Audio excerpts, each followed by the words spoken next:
Well, the last three games have gone quite well for the Phillies and their fans. Well, for some of their fans. In fact, these little guys get a chance to get some autographs before the start of today's ball game. It's game 3 of this 4-game series between the Phillies and the Cincinnati Reds. We got a pretty good pitching matchup as well on a beautiful night for baseball. Wild card standings look like this. The Phillies still 2.5 games out. The Cubs are off today, so the Phillies can gain a half or lose a half depending on the outcome of tonight's game. Hi, everybody. I'm Tom McCarthy along with Ben Davis. Last night, Vince Velasquez went only 3 innings for the Phillies. Tonight, it's Aaron Nola that's on the hill. So the hope is the bullpen gets a little bit of a reprieve. Last night, no reprieve, and they were outstanding. Yeah, it is Nola day today. We'll see how deep he can go into the ball game. But last night, 6 innings pitched for this bullpen, and they were phenomenal. Righties, lefties, it just didn't matter. Ranger Suarez coming in, doing his job. 9 strikeouts, just the 1 walk, and just the 1 earned run that Blake Parker gave up. Guys did their job last night. They climbed the ladder, but their off-speed pitches were so effective. Hector Splitter last night was literally the best I've seen it all season. Yeah, in fact, Gabe Kapler told us today, he said, listen, if we got one more run, Pivetta was coming in. He said, but in this ballpark, I felt like a 4-run game was kind of like a save situation for Hector Neris. All right, so Aaron Nola is on the mound tonight for the Phillies, but on the mound for the Reds is their big acquisition at the trade deadline, and that's Trevor Bauer. This is a guy, look how many guys he's been traded for during the course of his career. There have been 14 players involved in the 2 deals for Arizona going to Cleveland and then Cleveland eventually coming here to Cincinnati. He has not pitched all that well, though, Ben, for the Reds, except for this outing against the Cubs. Yeah, he had it all going this outing. And you and I were just talking before the game started. He uses all his pitches. He has 5 pitches, and he uses them all. I think that sometimes affects him adversely. I'd like to see him just throw fastball, curveball, change, but he's a guy that wants to mix all of them in. When he's going right, he can be as good as anybody. To be honest with you, Tom, I don't know why he gets hit around like he has been. I hope this isn't one of those games that goes in his favor, because he is due to have another good one. All right, so very good with the Cleveland Indians. He had a .218 opponent's batting average, an ERA of 3.79, but an 8.40 ERA for the Cincinnati Reds. How about this note? He has 11 games this year where he has allowed 1 run or fewer. He has 6 games this year where he's allowed 6 runs or more. It's either one or the other. Tonight, the Phillies hope that their offense can get some runs. It'll be Nola making his 30th start. That leads the National League against Bauer, making his ultimate control of your in-home Wi-Fi. Pause the Wi-Fi on any connected devices. See who's on your network and more. This is Beyond Wi-Fi. This is X5. Oh, Trevor Bauer taking the mound tonight. First time he's facing the Phillies this year. Acquired from the Cleveland Indians at the trade deadline. Let's take a look at the Phillies lineup that will face him. Brought to you by Xfinity, the fastest internet in Philadelphia. Corey Dickerson leads it off once again, and then JT Realmuto. Bryce Harper hits 3rd. Reese Hoskins cleanup. Gene Segura, look what he's done his last 38. In fact, since the All-Star break, he is hitting over 300 yet again. And he'll bat 5th for the Phillies. And they'll face Bauer, the 28-year-old from Santa Clarita, California. Those are his numbers with the Reds, 1-4 and 8.40 ERA. He has 2 starts against the Phillies in his career. He's gone just 9 innings combined in those 2 starts. As Ben said, he's got a lot of pitches, and he will use those pitches. One of the things the Phillies have talked about today is they feel like his curveball, in some ways, is as unhittable as Aaron Nola's curveball. Yeah, when it's going, it can be that good, that devastating, because it comes out on the same plane as his fastball. If you don't read spin, he's going to bounce him up there, and he'll be swinging at it. All right, well, the Phillies can gain a half game on the Chicago Cubs for the 2nd wild card spot with a victory here tonight. Gabe Kapler's team has won 3 straight. They're 7 over 500.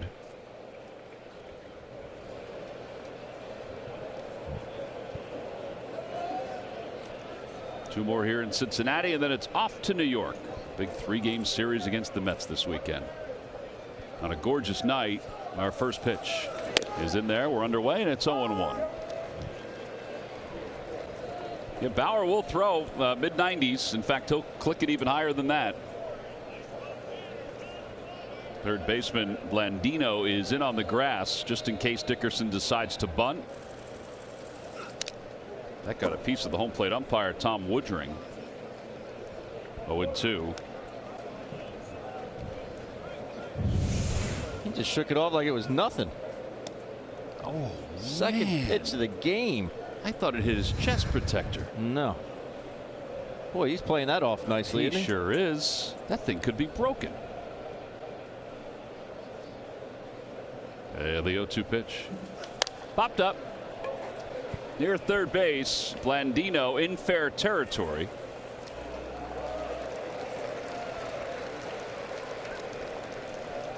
And with one out, here's JT Realmuto. JT did not play in game one. He's 2 for 3 with a double.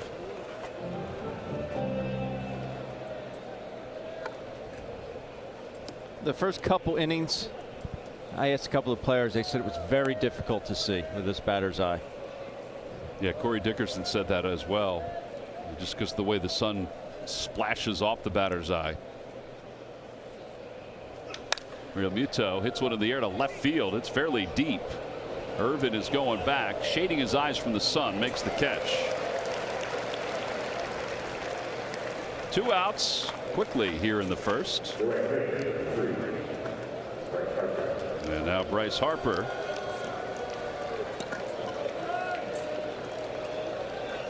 Bauer is a max effort guy. He puts every ounce of energy into every pitch. Yeah, listed 6'1", probably closer to 6.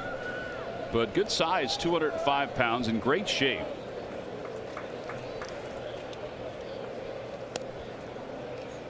He is a personality, though, isn't he? My He is goodness. definitely that. Arbitration eligible for 1 more year after this. And Bryce takes low. It's 1-0. Bryce with back-to-back 100 RBI seasons. First time in his career he's gone back-to-back. He had 99 RBIs earlier in his career. Inside. And he had 42 home runs.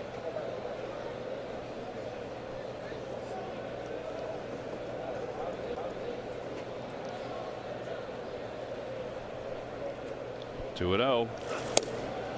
3 balls and no strikes. It's almost impossible to do. 42 homers and 99 RBIs.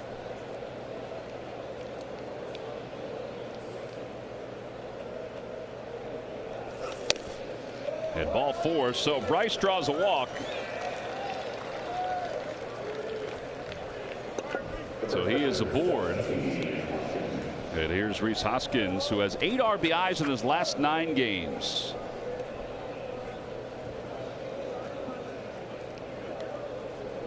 Rhys overall 240, 27 home runs, 79 runs batted in. He's over 100 walks on the season. On base percentage over 380.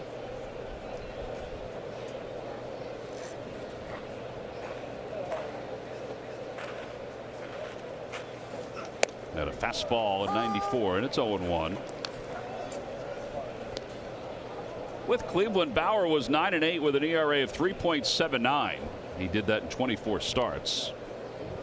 The Indians got a couple of outfielders, Yasiel Puig being one of them, Franmil Reyes the other.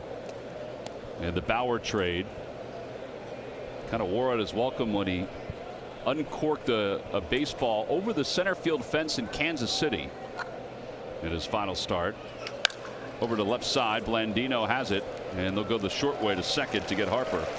5-4 on the put out at second base, a fielder's choice for Rhys. No runs, no hits, 1 man left. In a half hour. The Reds lineup brought to you by Xfinity, the fastest internet in Philadelphia. Van Meter leads it off, then Joey Votto. Aquino will bat third, Barnhart fourth, Freddie Galvis will hit fifth. Philip Irvin makes the start. He wasn't supposed to start, but he is in left field. Brian O'Grady is in center, then Bauer and Blandino. They'll face Aaron Nola. Nola 12-4 with an ERA of 3.45. 26-year-old delivers the first pitch, and it's in there. We're underway in the bottom of the first.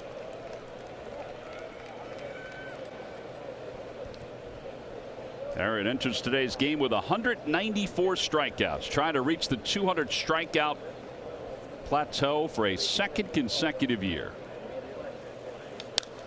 Out of play, and it's 0-2.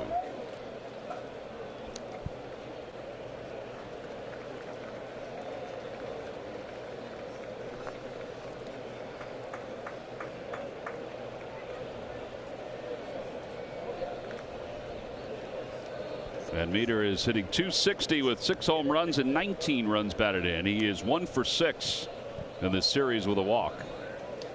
That one sails outside, 1-2.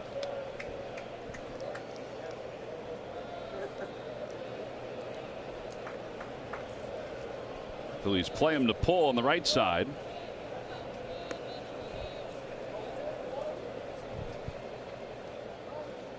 And a curveball on the outside corner. It's a strike 3 called. Reds hitters are now 0 for 27 against Nola, the guys that are in the lineup after that strikeout. I'm surprised Aaron just go to that pitch 0-2. He wasted one up and away. Good breaking ball there. And just going through the notes today, you look at this matchup here. Joey Votto 0 for 13 with 3 strikeouts against Aaron. It's called having someone's number. Votto 0 for 6 of the series with 2 walks. And there's a curve that sails outside. It's 1-0. Votto's average down to .258 with 13 home runs. Inside, 2-0.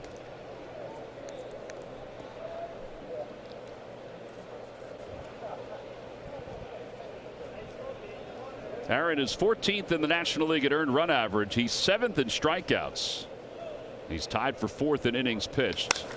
As Votto slams one to deep left field, Dickerson's back, and it is gone. Opposite field home run, 14th of the year for Votto, and the Reds take a 1-0 lead here in the first. I should take the blame for that one, huh?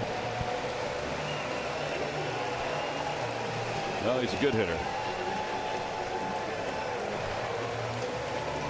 Figure he can't be held down his entire career against Aaron Nola.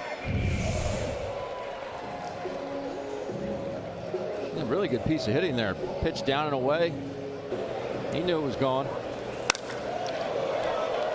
That's a short, compact swing. Well, now Aquino with the Reds up 1-0. Aquino 15 home runs, 35 runs batted in, and a curve in on the inside corner. He's had a nice series. He's 3 for 8 with a home run and a double. He is stepped onto the scene. Called up on the 1st of August.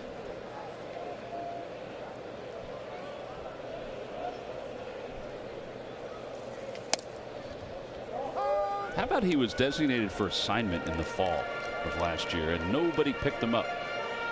That's how surprising this year has been.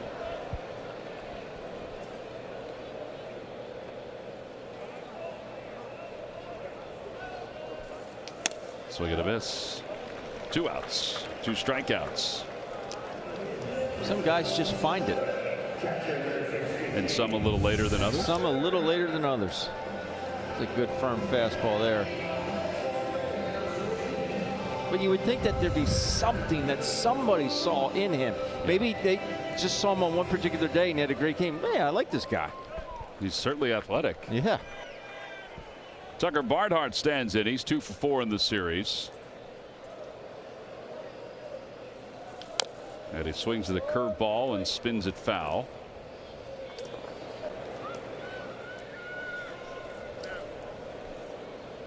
Freddie Galvis out of the on-deck circle.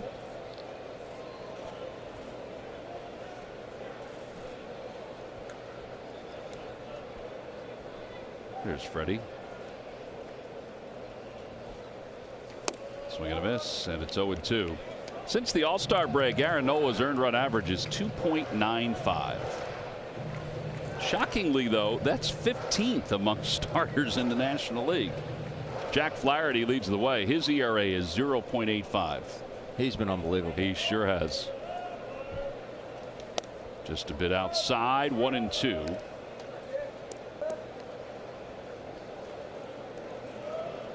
I should say that the 2.95 ERA is 15th among qualified pitchers.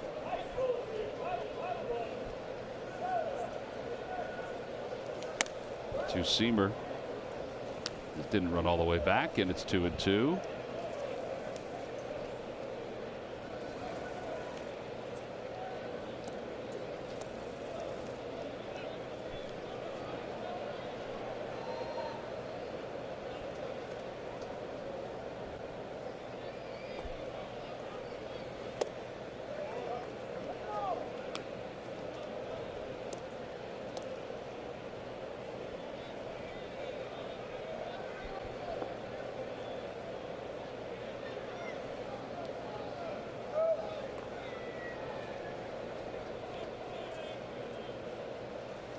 At ball 4, Barnhart walks.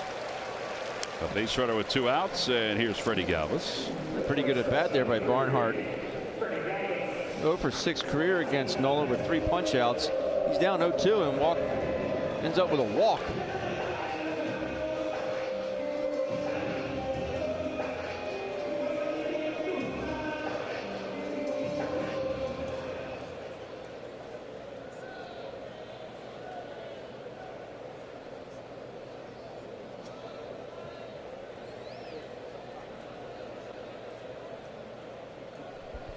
Freddie at 256 with the Reds with 4 home runs.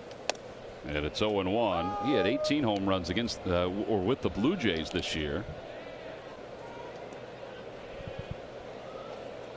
Reds lead at 1-0 on Joey Votto's whole home run.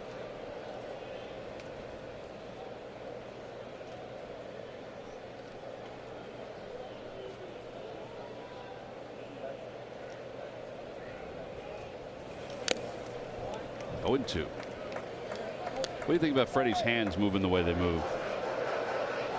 I like it. I think it just gets him into a good position.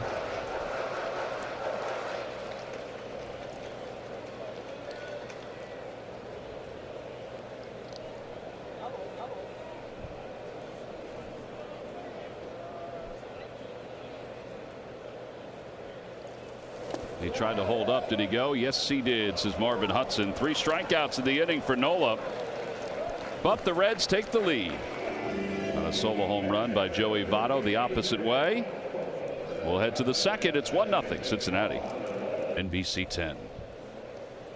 Top of the second. Reds lead at 1-0. Here's Gene Segura hitting .303 since the All-Star break. And the first pitch upstairs, 1-0. Segura overall at .286 with 11 home runs. He has 6 at-bats against Trevor Bauer. He's 2 for 6. He and Dickerson have the most.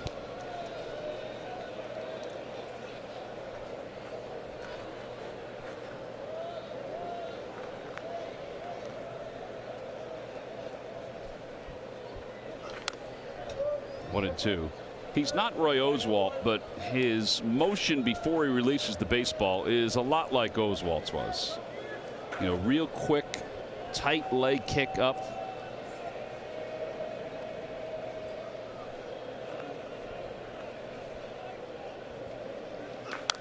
Another one fouled away.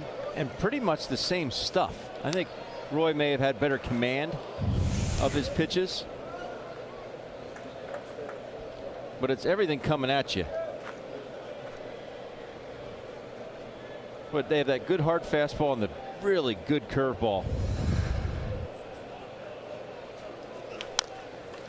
Out toward the middle. Flagged down by Freddie Galvis. A spin and a throw not in time. And the Phils have the leadoff batter aboard on an infield hit.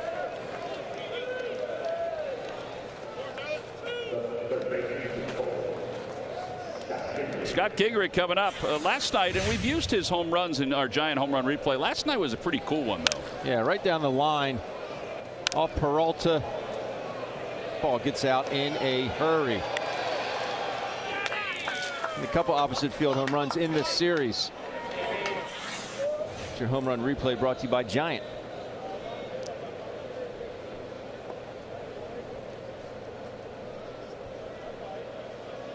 And Kingery takes a strike on the outside corner.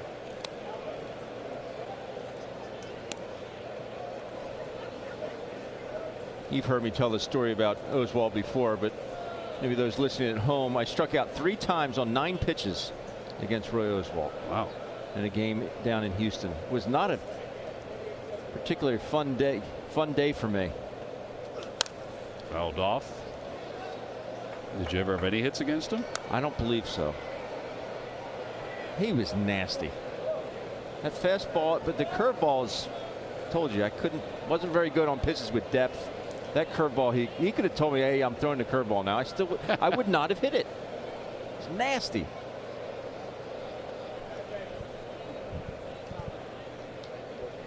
Oh, 2 pitch coming. And it's 1-2.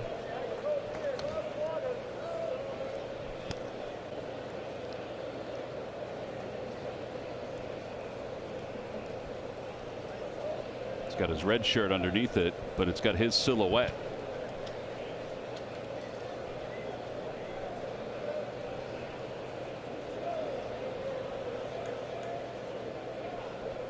One ball and 2 strikes to Kingery. And a foul tip. And he is down on strikes. First strikeout for Bauer.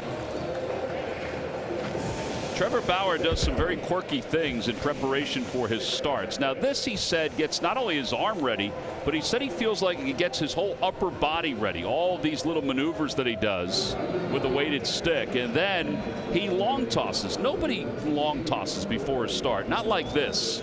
They long toss in between starts. And then this is trying to get himself to get opened up a little bit more. And then watch this. Now this isn't tonight, but he fires it right at his catcher. And sometimes it goes over the catcher's head. Sometimes it goes right to him. But you saw how Barnhart, or we saw how Barnhart sort of braced himself for the throw.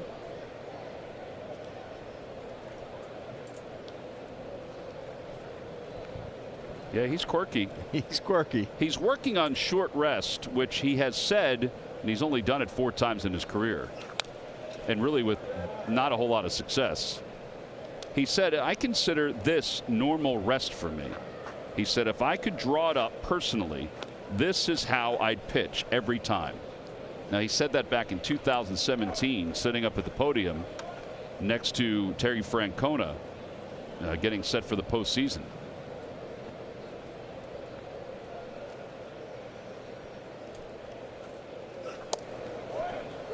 When you mentioned the name, though, Trevor Bauer, it's not what he did in Kansas City, throwing the ball over the center field fence. That's the first thing that comes to my mind. Is in that series, that playoff series, where he cut his finger so badly on a drone.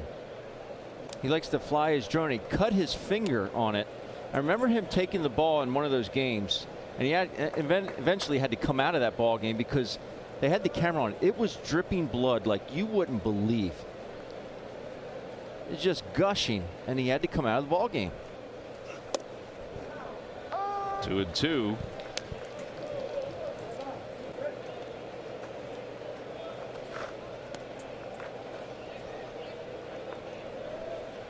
Well, a lot of people thought he would be traded before the trade deadline. I don't think many people anticipated it would be here to Cincinnati, a team that was essentially out of the race.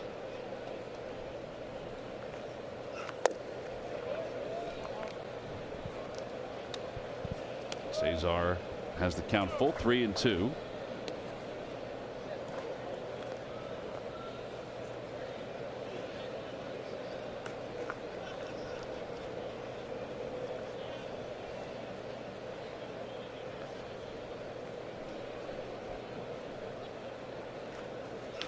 And that one's a hot shot on one hop.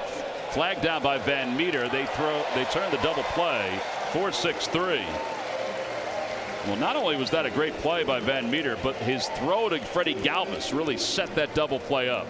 No runs, 1 hit, and nobody left. Middle of the second, Reds won. Second, Reds won, Phillies nothing. Reds took the lead on a home run by Joey Votto. Fanatic Headband has made an appearance here.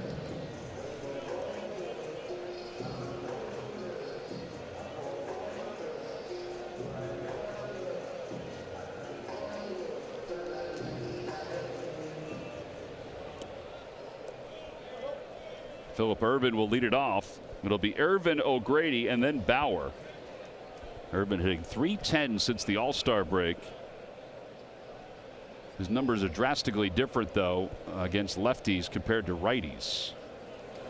Hitting .383 versus left-handers, .255 against right-handers. He was not supposed to start today. Nick Senzel was supposed to be in center field, but he was scratched late.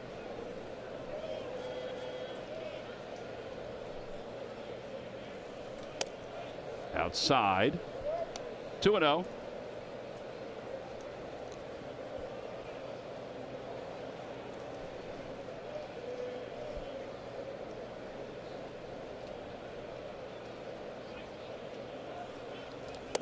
Changeup.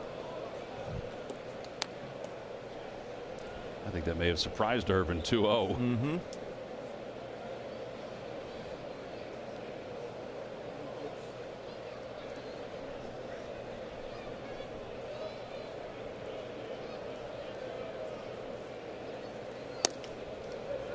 Paint. They've been watching any film though on Nola, which I'm sure they have been.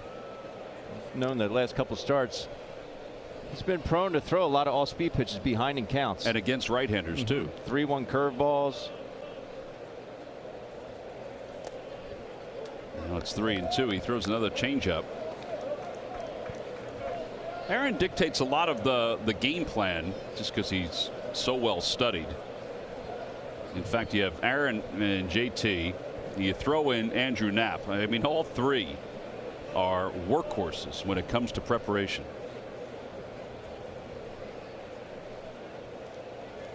Foul tip, and there's another strikeout. That's 4 strikeouts for Aaron. One away. Brian O'Grady's coming up. Let's check in with Greg Murphy. All right, thank you very much, guys. Well, Ben, you said it right at the beginning of the show. It is NOLA Day, and I think there's just a little bit more excitement around the clubhouse on the day that Aaron Nola is pitching. Of course, he is your staff ace, so it makes sense that everybody's just a little bit more geared up. How about the Phils are 18-11 in Aaron starts this year, and he's expected to probably make 6 more starts the rest of the season. That would give him 35. That will be the most since 2005 for a Phillies pitcher. John Lieber had 35 back in 2005, and Gabe Kapler was talking about what it means when you send your ace out to the hill, and he said I think everybody just kind of realizes that maybe you don't need to score 6, 7, 8 runs to win that ball game. When your ace is out on the hill, you need to scrape together 4 or 5 runs, and generally you'll come out on top. But as you just pointed out, guys, the last 2 games that Aaron has started, the Phils have not won those games, so they're looking to get back on track with Aaron on the hill. Yeah, I think, I mean, 18-11 is nothing to sneeze about, but I would think that the Phillies wish that number was even higher win-wise. But it is great when he's out there. I mean, it's particularly the way the staff, the rotation has sort of evolved this year, where guys that Phillies expected were going to have a lion's share of the wins have not performed up to that level. So Chris Young and the rest of the staff, they've had to do a lot of juggling. 1-2 to O'Grady, and he whacks it foul. I just think it's amazing after the first 2 months. I mean, you're thinking maybe it's just one of those years for Aaron Nola where he just doesn't make it won't click for him. Boy, has he turned it around. He's been unbelievable. Yeah. One of the things that stood out when I was looking at some of the numbers today is that he's 4th in innings pitched, and that'll continue to climb. But you know, number 1 is in innings pitched this year, and it's a surprise. I think it's Strasburg. Really? Yeah. Curveball out to center field. Hazley venturing back toward the track to the wall, and it's off the top of the wall. And O'Grady's going to wind up at third base. It's bobbled for a moment, and they'll hold him there. And that's going to be his first major league triple, his first major league extra base hit, and it comes against the team that he grew up cheering for. He was telling Scott Fransky today that his friends said, we hope you get your first major league home run against the Phillies, but we hope you lose. That was a good swing here by O'Grady right at the top of the center field fence. Really good swing. Nothing Hazley could do to get there. Yeah, that took off. Kid's had a heck of a year. We'll go over more of his numbers during his next at bat, but a heck of a season. Bauer swinging a miss, 0-1.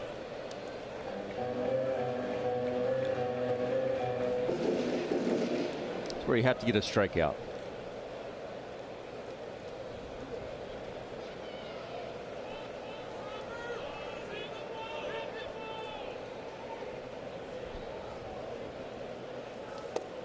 Tried to check.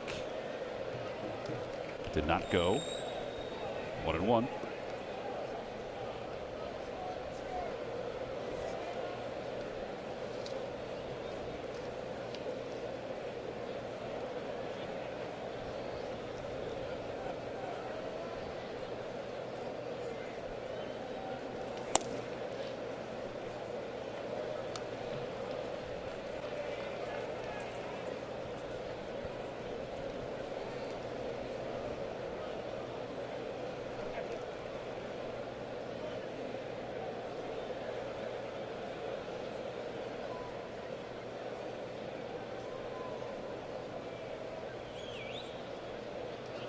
Outside.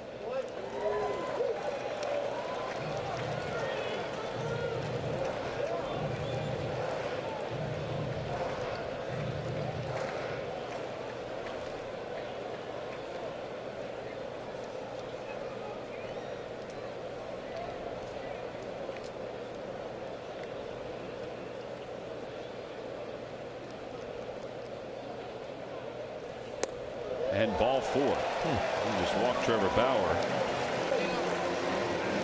2 for 14 for his career. First and third, and now Blandino's coming up.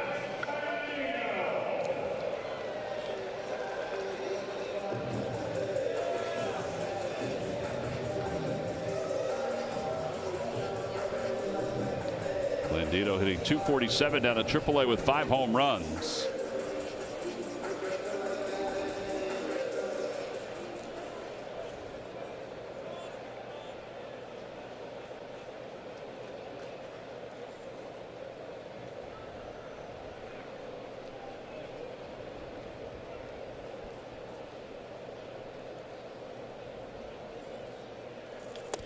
Boy, it would be great to roll a double play ball here.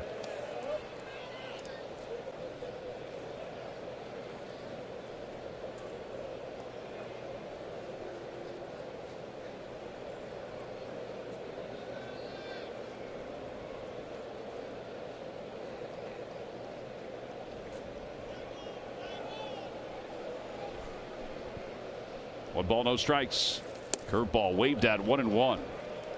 Well, it'd be great to roll a double play ball here, but a strikeout would be pretty sharp too. Yeah, it would. And Blandino runs well. I think the way the infield is positioned, if it's a ball that's not hit sharply, they definitely will come home, cut down on Grady. If Grady doesn't run, he's not a speed demon by any means.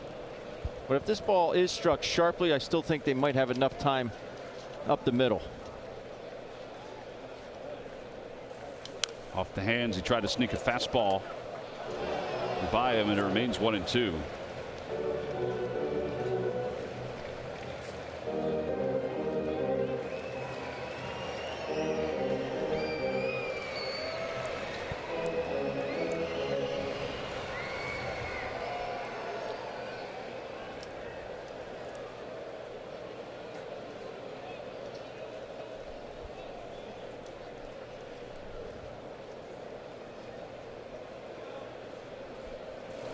On the inside corner, strike 3 call. That's 199 strikeouts for Nola. That's a big one. There are 2 outs here in the second.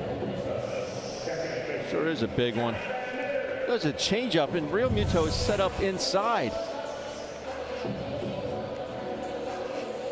Great spot. You know, if he does hit that ball, he's going to pull it on the ground. Well, now with first and third, it'll bring Van Meter up. He struck out looking his first at bat.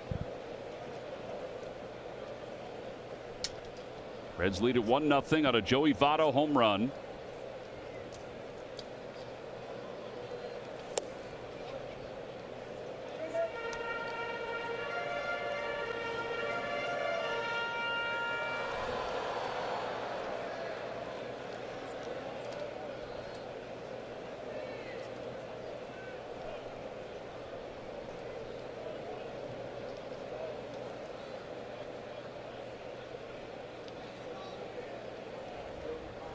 That ball's pulled foul.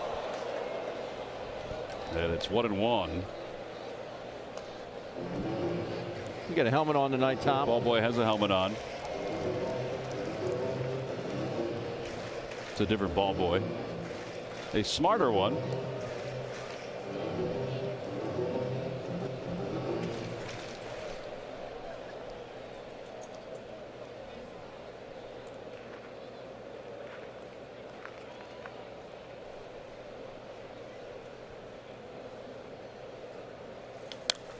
Threw him a fastball that ran away. It's 1-2. Well, it's taken 42 pitches for Aaron to get to this point in the game.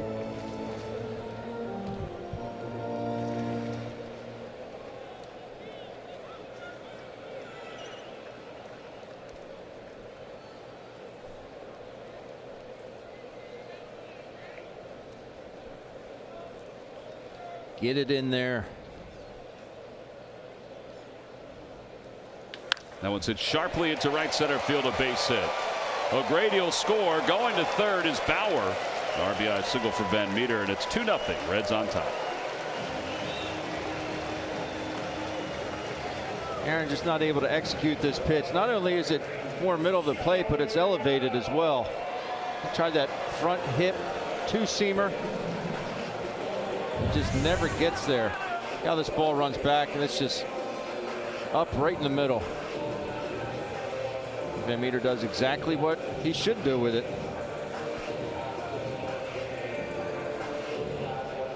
They know Van Meter will hit. It's just a matter of finding position for him. Well, after that double play he turned last inning, ranging to his right, he looked pretty solid out there defensively. Yeah, we've seen him in left field too in this series. Here's Votto. Votto homered his last time up.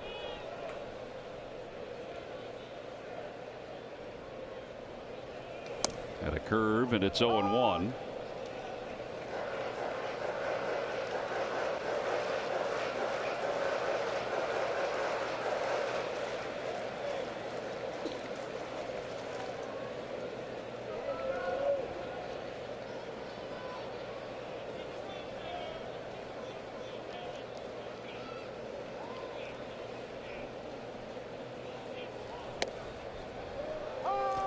Fred Astaire. I don't know how you're going to hit a ball when you do that. I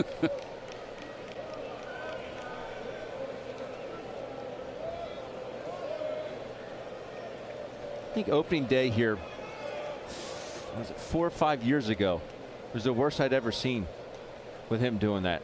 Dancing around in the box and that pitch inside. Yeah. No balls and 2 strikes to Votto. And a curveball pulled down the right field line. That's going to stay fair and go to the wall. 1 run is in. Van Meter's to third. He'll be held there as Bryce Harper just unfurls a throw from the fence. It's 3-0 Cincinnati. An RBI double for Votto. And here comes Chris Young. How does he keep this ball fair? Well, he didn't do the same dance he did on the previous pitch. He goes to a curveball here.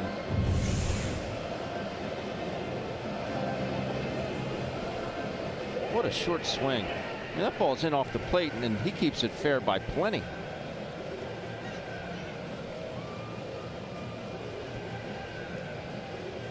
A one hopper to JT. That's an amazing throw. Some arm strength.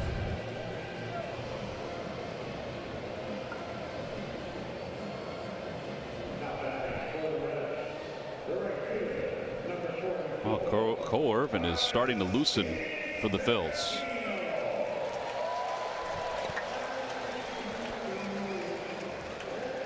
Doesn't mean he's coming in at this point, but it is shocking in an Aaron Nola game to see somebody up in the second inning. Anytime Aaron Nola walks the pitcher, you know something's not right.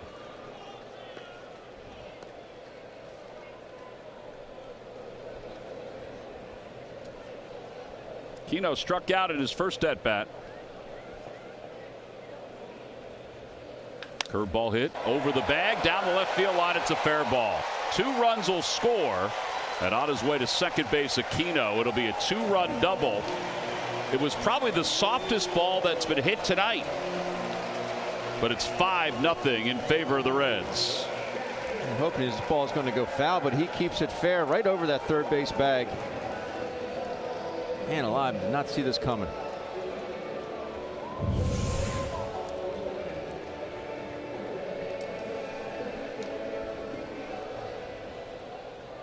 Hit that grass and actually straightened up.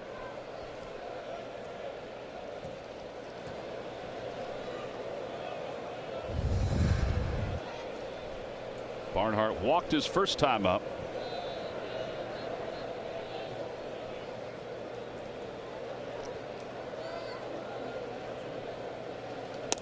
At the knees, and it's 0-1. He threw him a changeup. 4 runs in the inning for the Reds. It began with O'Grady's triple. His first major league extra base hit. He scored his first run too. Inside. And then the walk to Bauer with 1 out. That hurt because the next guy struck out. And then 3 straight hits. Van Meter an RBI single, Votto an RBI double, and Aquino a 2-run double.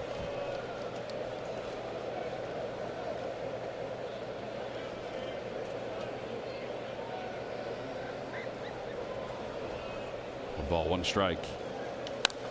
Popped up outside of third. Kingery gives it a look, and it's back several rows.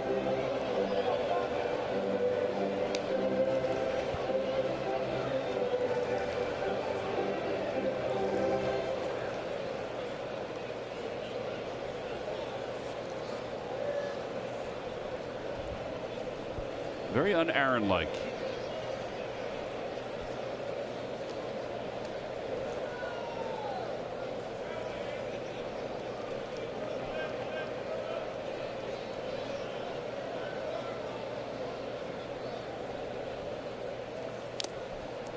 Swinging a foul ball, and it remains 1-2. One thing Aaron does well is he keeps the slugging percentage down. This inning, the Reds have hit for the cycle. Edgar Garcia starts to get loose.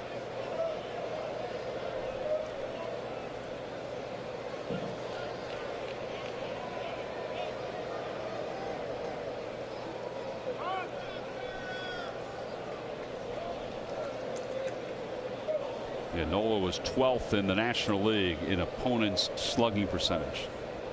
He's allowed the 12th lowest total, 376.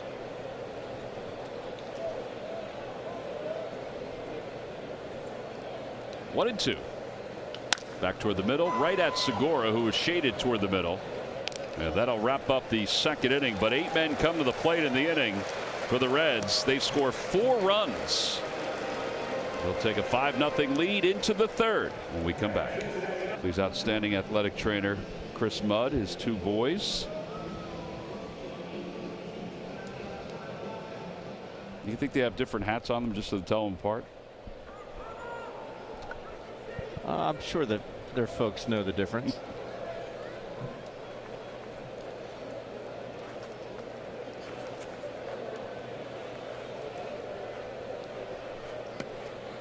Adam Hazley leads it off. There's Chris Mudd. That's a good head of hair. He'll be happy that you said that. The ball's pulled foul, and it's 1-1. Chris and his wife Carol, they're from Kentucky. Carol's also an athletic trainer. 1-1 to Hazley. Inside, 2-1.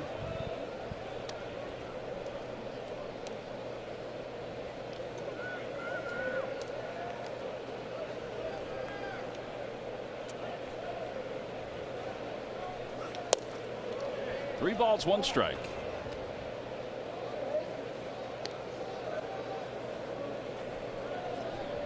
It's remarkable. He's thrown 29 pitches, and 25 of them have been fastballs. Make it 26. What do we say? He has 5 pitches? 5 pitches. He's thrown 2 of them. Fastball and cutter. Not one curveball yet. The 3-2 pitch. Fly ball, left center field, not deep. Playable for O'Grady. And Bryan makes the catch for the first out. The MLB Ballpark app will complete your next visit to Citizens Bank Park. Buy and manage game tickets, redeem special check-in offers, access exclusive content, and much more. Download the MLB Ballpark app today. All right, so Nola will bat here in the 3rd. And he takes outside.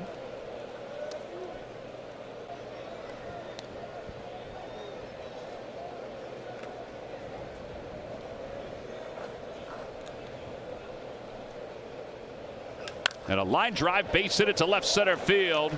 Irvin will eventually track it down a few steps from the track, and Aaron Nola will pull into second base with a stand-up double.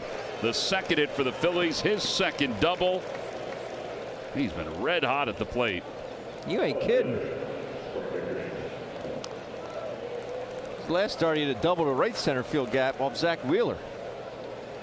A good piece of hitting. Sitting dead red, gets one to his liking. A good swing.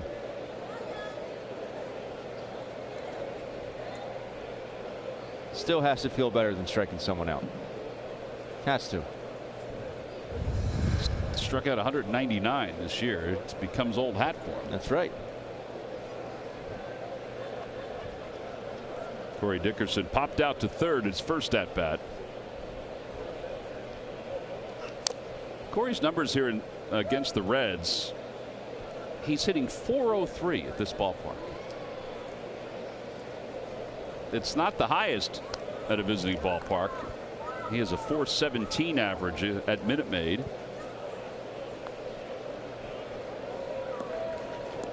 He fouled that one off his foot. He's feeling it a little bit. Somehow missed his guard.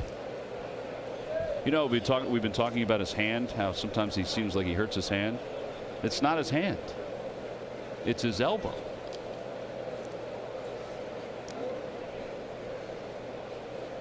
He and Murph are both battling tennis elbow. See, others know how to handle a little bit better than others. Yeah, I'm losing the battle. That one and a few others. 0-2. We're all in that boat.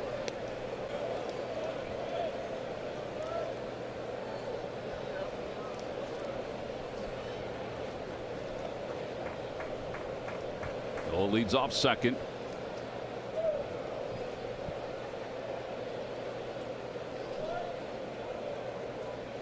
According to Baseball Savant, Bauer's mixed in a 2-seam fastball. And a changeup. Oh yeah, the changeup on the last pitch. There's a curveball. First one of the night, and it's a called strike 3. It was a dandy. Second strikeout for Bauer. And here's Real Muto. That's nasty. That is nasty.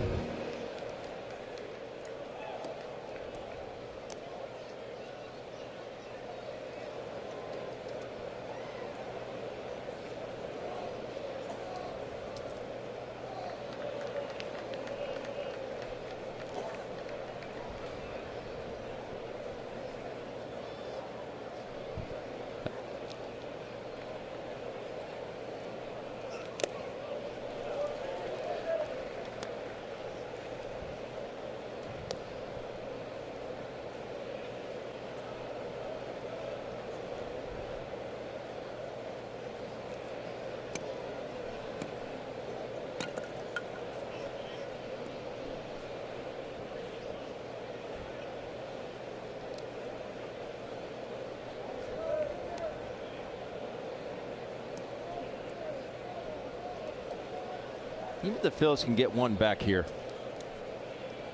maybe JT can trade places with Aaron out there at second base. It would be a bad thing for him to hit it to the wall and let Aaron just kind of waltz home. Yeah. 0-1. Real Muto flied out to left field his first time up. Now Bauer and Barnhart getting on the same page.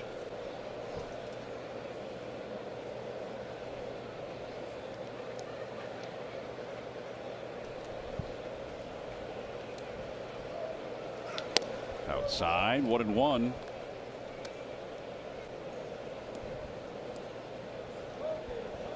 StatCast AI, powered by AWS, gives us the spray chart on JT. Now, the right side numbers, the 13% that's on the ground, that's gone down. But he does like to pepper that right center field gap. There's a fastball, and it's 1-2. Bauer not happy with himself. He missed another spot.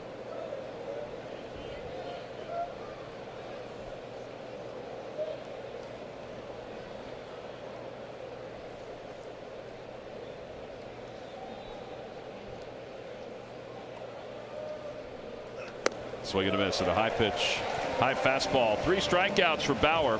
Phil's get a double from Aaron Nola, but he's left out at second base. No runs, 1 hit, and a man left. Middle of the third. It's the Reds.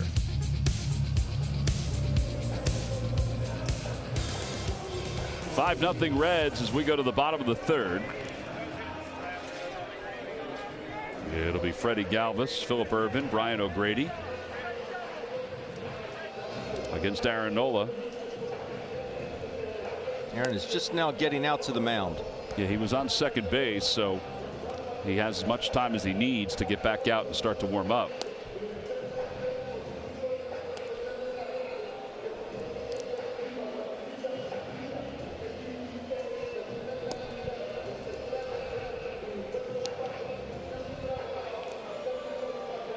While we're waiting, let's check in with Murph. All right, thank you very much, Tom. Well, it's time to check in on T-Mobile, our connecting to the game, and we're spotlighting Marty Brennaman, who is the long-time broadcaster, Major League broadcaster, 55 seasons as a broadcaster, 46 here in Cincinnati. He's a Ford C. Frick winner back in 2000.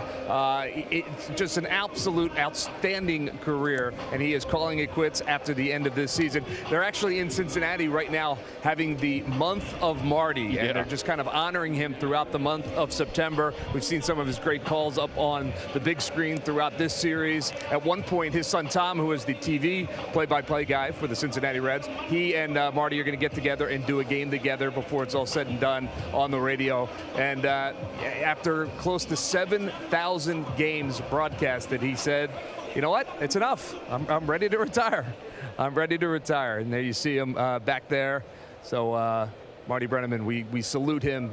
What a career, and you know, you think about all he has seen in Major League Baseball. It's pretty cool. Yeah, he said, I've never second-guessed my decision to step away. And Murph mentioned that he and Tom will do a game. They will on the 25th of September, and then he'll do his last 2 games with Jeff Brantley, the Cowboy, and his partner who's doing TV tonight. Marty has been sort of sheepish on all the tributes that have taken place around baseball on his behalf. We've always found him to be amazingly helpful. He has a different view of the way he goes about his business. I mean, he's been around for so long. He's called so many great moments in Reds history. There's his son Tom. 55 years. 55 years. He said recently that he's excited that he's able to go out on top. And if you've ever heard him, even to this day, I mean, he's crystal clear on the air. His opinions are still strong. He's always been very opinionated.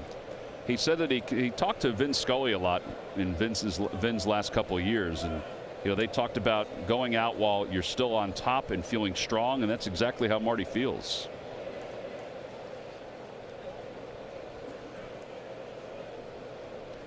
Three balls and 1 strike to Freddie Galvis.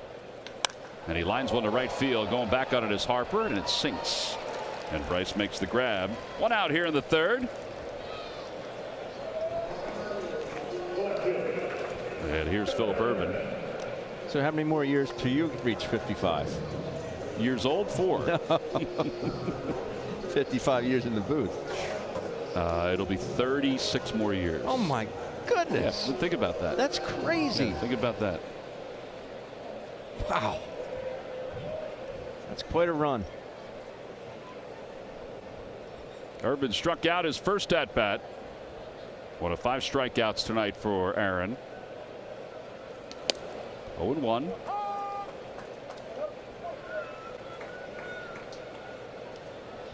Al Michaels was here before Marty.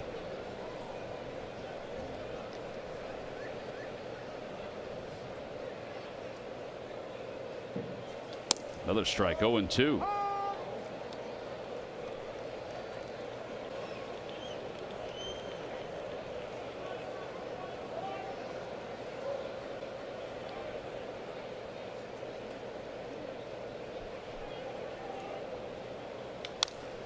Fly ball out to short right. Harper comes sprinting in. And he puts it away. 2 outs. O'Grady's coming up.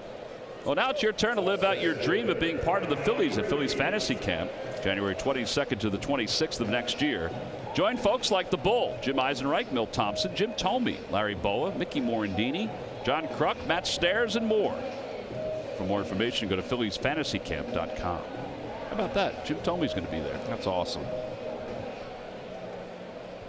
Here's O'Grady, who got a chance to see Jim Thome when he was a youngster playing for the Phillies. He was a junior in high school at Archbishop Wood when the Phillies won the 2008 World Championship. And he, like everybody else in the Delaware Valley, loved that team and loved that moment, as you could imagine. Bob Brookover from the Inquirer wrote a great story when O'Grady made his major league debut, where he reflected on a home run derby that he had when he was 11 years old up in Cooperstown with Bryce Harper. And he was part of the finals with Bryce. Bryce won it rather easily. And O'Grady said the thing he remembers most, he said Bryce was so big compared to everybody else that age. Went to grammar school at St. Martha's on Academy Road. Moved to Warminster in the 5th grade. And wound up going to Archbishop Wood, where he starred as not only a baseball player, but also a basketball player.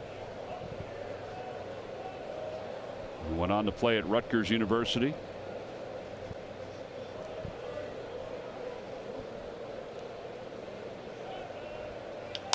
Tapper right side. Segura waits for it and throws O'Grady out. 6-3 on the putout. Nothing across as Aaron Nola sets the Reds down 1-2-3. We'll go to the 4th. It's 5-0 Cincinnati. 4th inning. Time now for our Nissan upgrade. Upgrade to the technology of tomorrow today. 100 and more RBIs in your first season with the club. Bryce Harper joins Jim Thome, Lefty O'Doul, the great Bill White, and Pinky Whitney, who have reached those milestones. 131. Big Jim. That was such a great year when Jim came over from the Indians. I mean, he made his mark immediately. It was a cool moment last night, or earlier in the series, when Bryce was able to pick up his 100th RBI. Yeah, it was last night in the 5th inning. They all run together, Ben. Yes.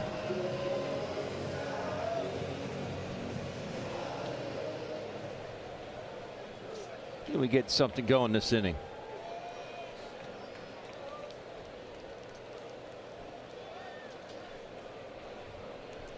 Harper walked his first time up.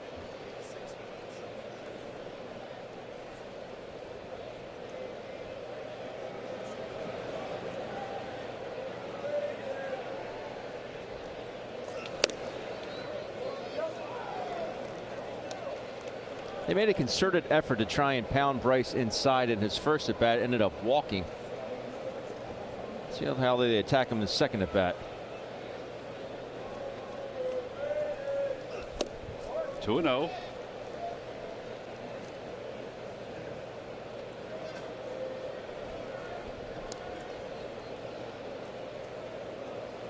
Bryce with 12 home runs, 28 RBIs in his last 27 games.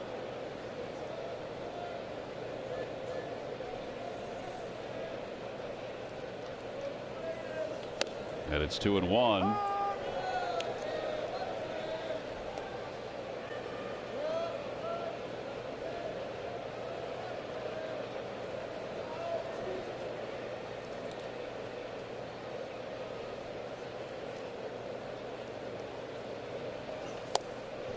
It's a big swing.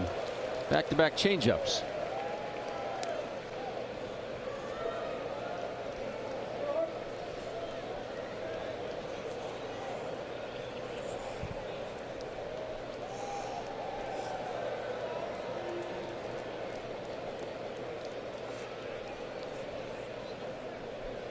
And the 2-2 pitch.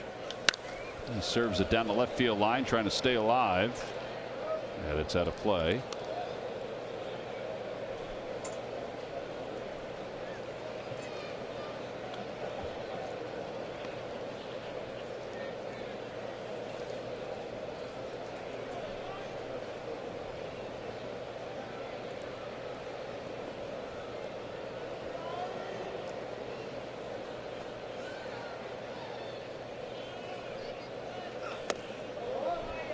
Just a bit high.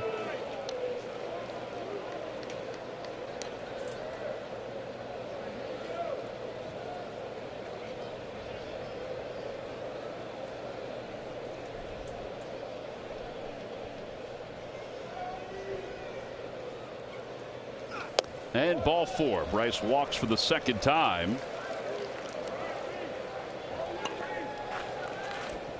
And here's Rhys Hoskins. Time now for our AARP take on Rhys Hoskins and Corey Dickerson.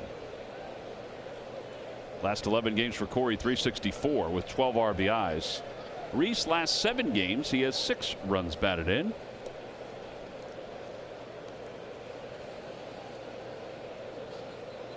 Love to see Rhys be very aggressive early in the count here.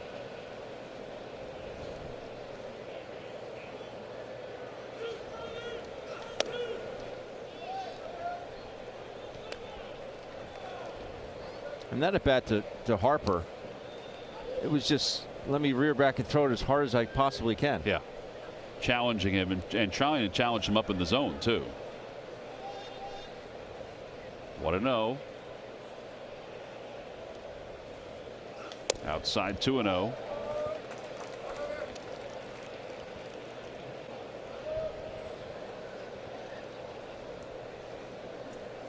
This is one zone and one zone only if you're Rhys Hoskins here.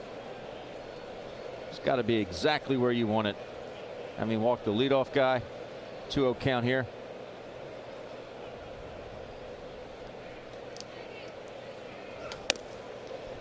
Oh, that was right at the top of the zone.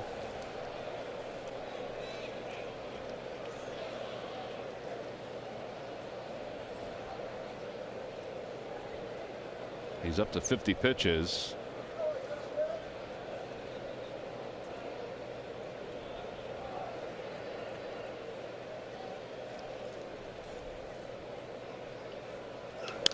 Two and two.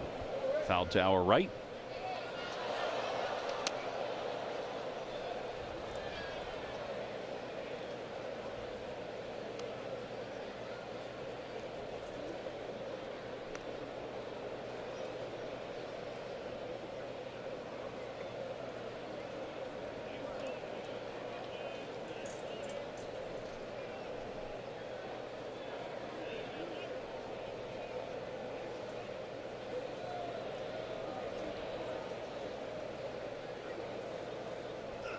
Had a called strike 3. 81 miles an hour. So I guess Rhys was not fooled by the spot, but by the speed more than anything else. It's a bit of a knee buckler here. Yeah, it was. See, Rhys kind of just backed off. You initially see that coming at your head, and then it just curves back towards the outer third. Good spot. Well, Gabe did say today, he said that curveball that he throws, when he throws it, particularly with 2 strikes, in some ways it's unhittable.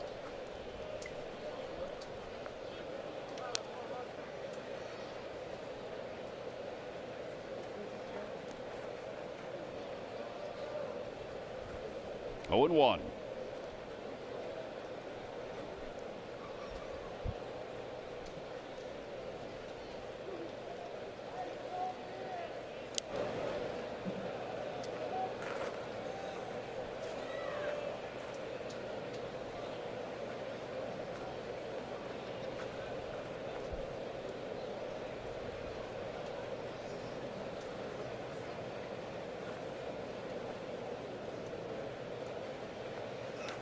Tied him up 0-2.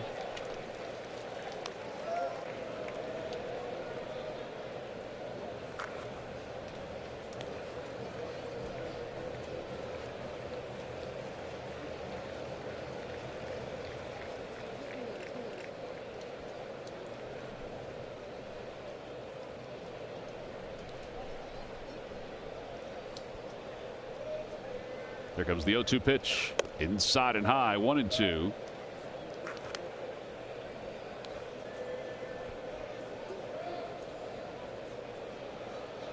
David Bell said there's no real restrictions on Bauer tonight, working on 3 days rest instead of 4. I'll tell you, it doesn't look like he's working on 3 days rest. No, it doesn't. He'll get up in the 120 range for pitches in a game. Check swing, 2-2.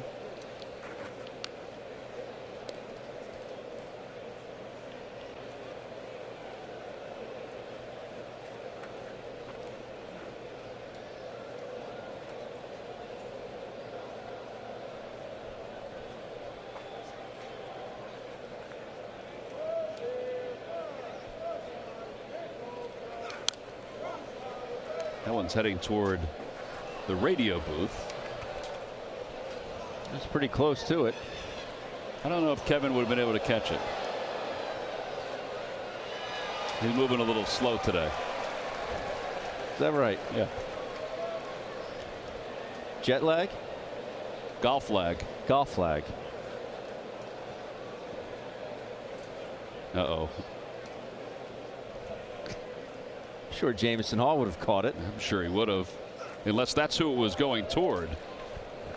Jamison's too busy to worry about foul balls into the booth.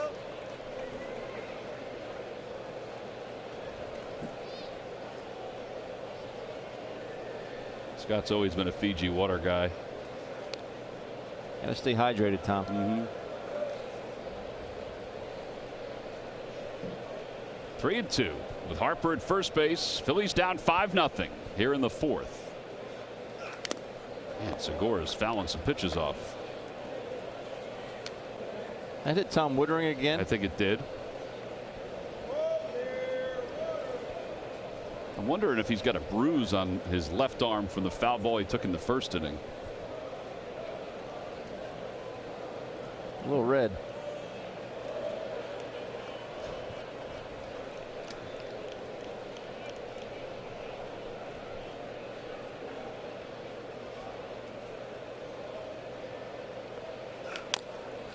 Well, he's trying everything. He's even trying to change his motion a little bit.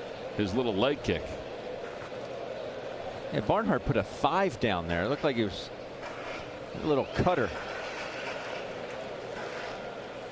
5 is the cutter, huh? I guess.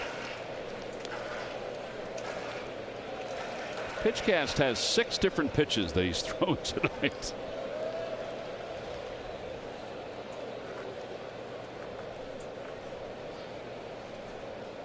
Three slider. Swing and a miss. Yep.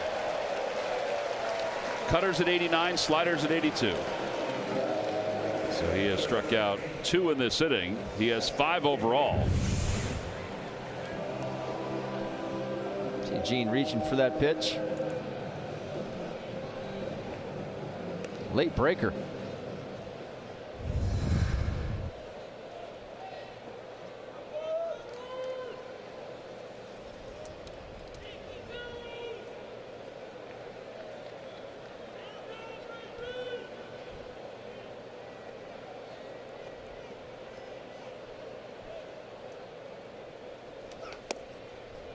That one's just on the outside corner to Kingery at 97. 0-1.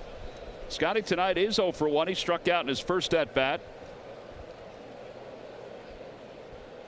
Phillies have managed 2 hits against Bauer, who has walked Bryce Harper twice. And that's it. 4 base runners. And a liner out to left field, and Irvin's there. And he puts it away. Phillies go down here in the 4th inning. No runs, no hits, and 1 man left. Middle of the 4th inning. Reds 5 and the Phillies nothing. Turning point, we go to the second inning. This is where the Reds did most of their damage, Ben. Yeah, Van Meter hits a bullet back up the box. That scores O'Grady. Bauer to third base. And then Votto smokes this 0-2 curveball down the line. And you got second and third. And then Aristides Aquino just sneaks one right over the bag. And that plated a couple more. 4 runs in that second inning, 5 overall. It's your Toyota turning point. Well, the Phillies trail at 5-0 as we begin the bottom of the 4th inning. Bauer will lead it off. I mean, some could say that his at-bat in the second inning was the key at-bat in that inning as he walked. If they had gotten him out, they might have been able to get out of that.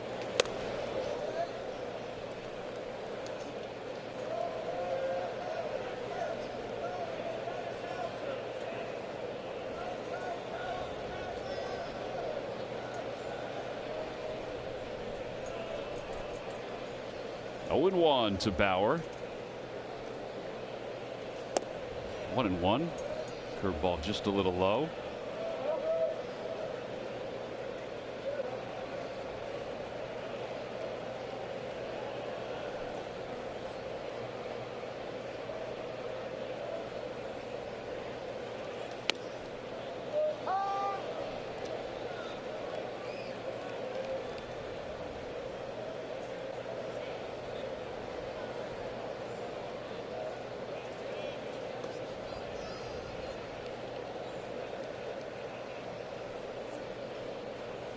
And a called strike 3. There's number 200 for Aaron Nola. Back-to-back seasons of 200 strikeouts. He threw a beauty to get Trevor Bauer one away here in the 4th inning.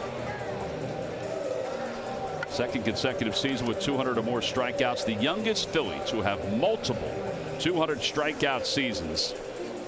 In fact, he's the 9th to do it, to have at least 2 200 strikeout seasons.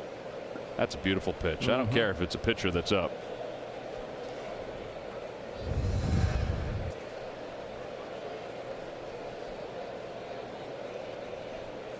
Here is Blandino. Somehow that pitch missed him. And it's 1-0.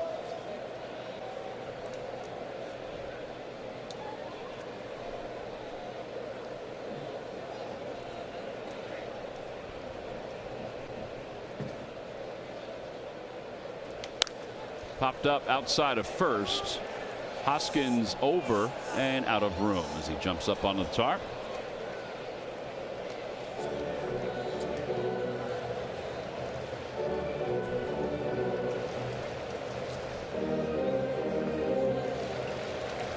Think about all the great teams here in Cincinnati. If you had to get a jersey, who would you go with? A Reds jersey? Yeah. Probably Johnny Bench. Johnny Bench? Never really thought about it, though.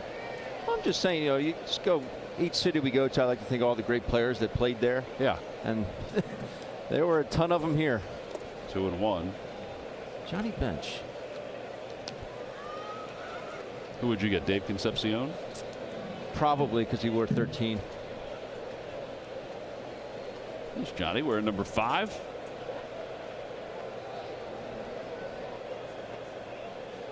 I might go with Bench.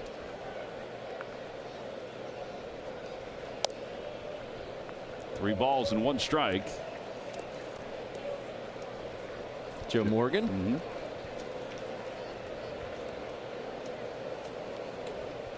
Pete Rose is number 14.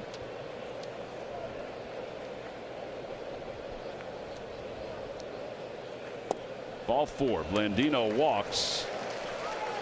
So he's walked Bauer and Blandino. I mean Tucker Barnhart too. That's 3 walks. But, it's a 3-1 count to Alex Blandino. Nothing against Alex Blandino, but he doesn't have a hit yet this year. I'm going to challenge him in that situation, unless if you were to ask Aaron, he's probably saying, I just don't have that good command of my fastball tonight. And that's the reason he said down in Florida, in Miami, he said he just had to stop throwing the fastball. He couldn't command it. Yeah. I'm not seeing that. You saw what he just did to Bauer with that fastball. Beautiful pitch.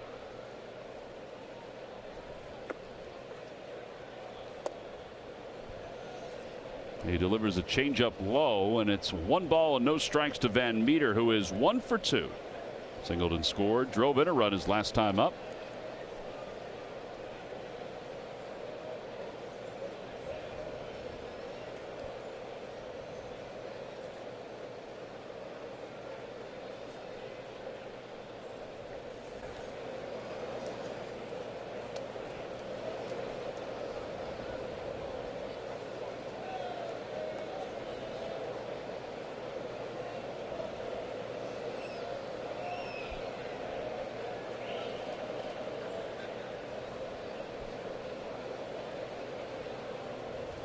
Ball's hit sharply past Delino to Shields.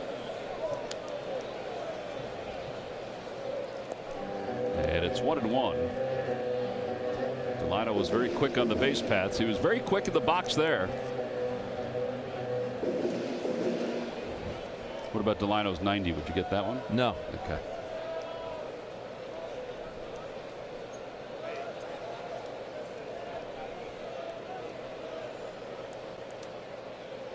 An Eric Davis 44 jersey. They think you're Aquino. That one spun out towards short. Segura, quick flip to second for 1. Over to first in time. The walk doesn't hurt. 6-4-3 double play. No runs, no hits, and nobody left. On to the 5th inning. Phil's down 5 when we return. A Mega Millionaire. Players must be 18 or older. Please play responsibly. Well, with Ben Davis and Greg Murphy, I'm Tom McCarthy. We go to the top of the 5th inning. It's Cesar Hernandez who will lead things off. Phillies trail at 5-0 with a chance to go to 2 games out in the wild card with a win. Cubs are off. They begin a series against the Brewers this weekend, which is a big one. Phillies have a big series with the Mets coming up this weekend.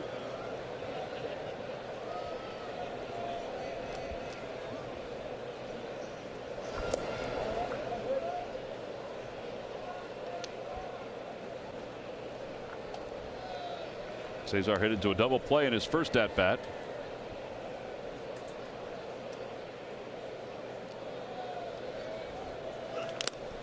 One and one. A good swing there.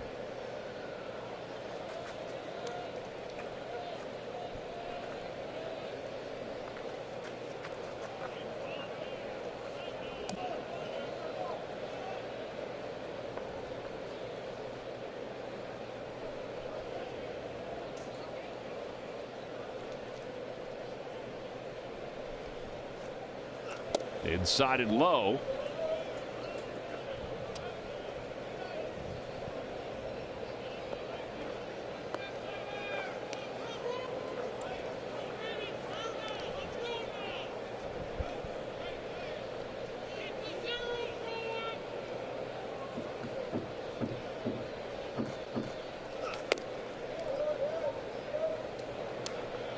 I think that is a perfect adjective to describe him. Tom is quirky. Oh, he's quirky, all right. It's not a bad thing. No. He has his opinions. 3-2, 95. Easier said than done, but that's the pitch you want to go after. Much easier said than done.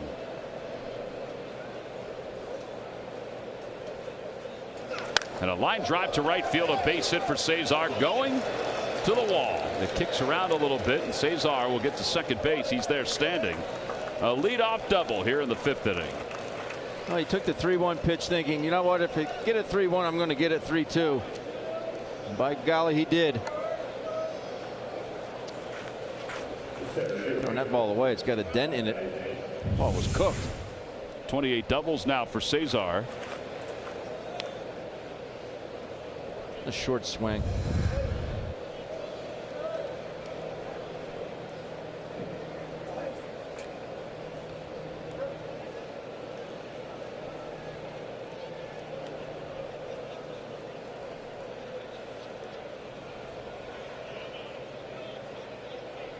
Cesar being shadowed by his boyhood buddy, Freddie Galvis.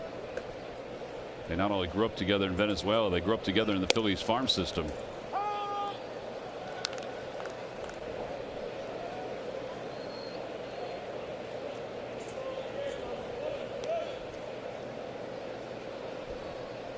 Logan Morrison out on deck to pinch hit for Aaron Nola.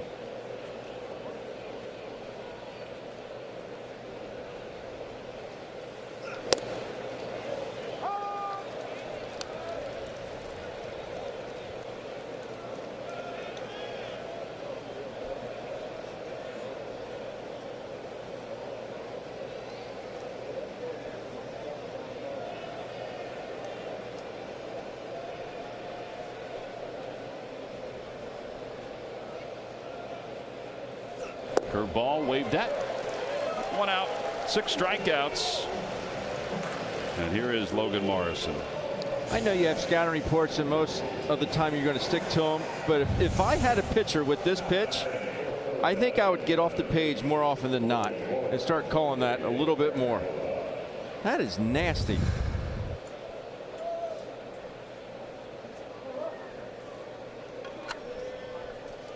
A 4 innings pitch for Aaron Nola.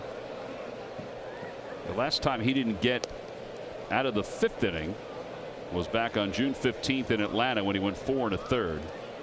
This is the shortest outing he's had since the 13th of May against the Milwaukee Brewers.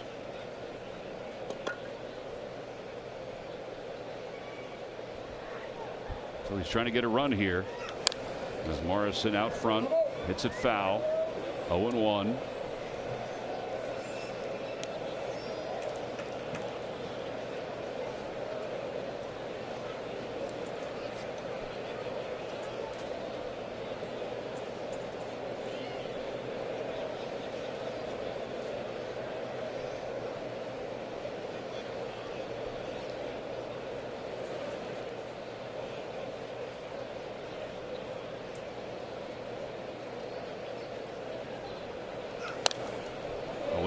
Fouled back by Logan Morrison.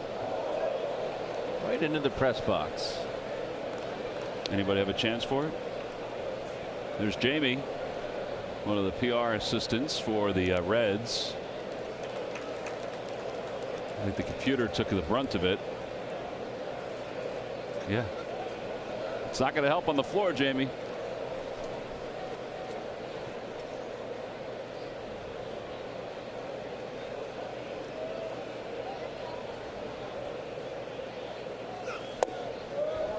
Gabe was asked today, I think it was Scott that asked him when we met with him, you know, how do you prioritize your left-handed pinch hitters? Because we've talked to him about right-handed pinch hitters, and Sean Rodriguez is the key against lefties. At least that's the way it's been this year. But, you know, he's got Jay Bruce, he's got Logan Morrison, and he said a lot of it does depend on the matchup. He said it's even in a lot of ways, but a lot of times, you know, even like last night, he felt like Logan, when he pinch hit for him the first time, might have been a tick better opportunity for him against that style pitcher. He said, although Jay Bruce to him is a guy that can get the ball in the air if he needs a sacrifice fly.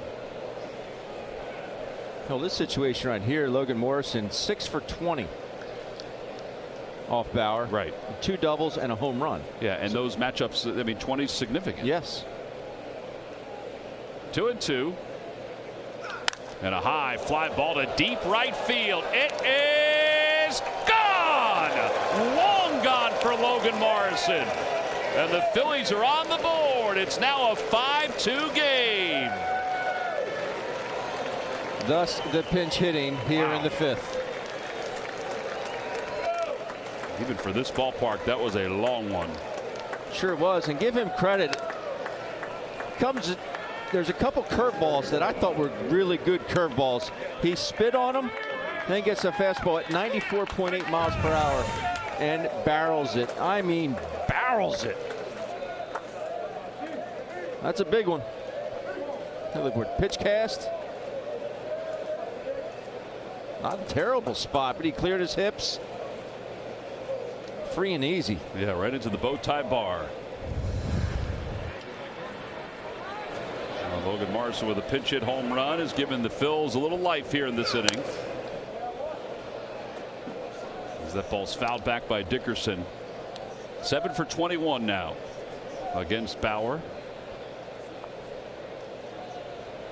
he was out there taking early batting practice today, Logan Morrison. And Gabe told him the double play hit into yesterday. He said, listen, that was you put that ball in the right spot on the barrel, because in some ways it was just the way the shift was set up. 1-1.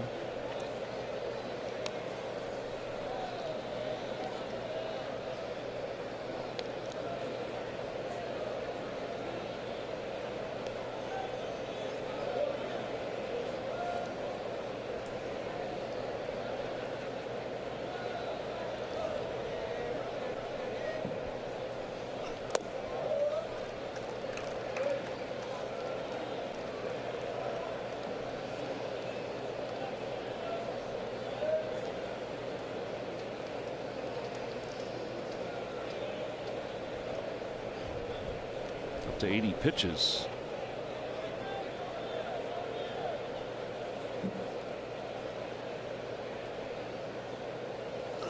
He hooks it into right field, a base hit, and I think he's hurt. He is limping up the first base line. Dickerson is, and he just waved the athletic training staff onto the field. Here comes Chris Mudd up the stairs. Uh-oh. Base hit with one out. Sure hope it's not that groin again. He knew right away.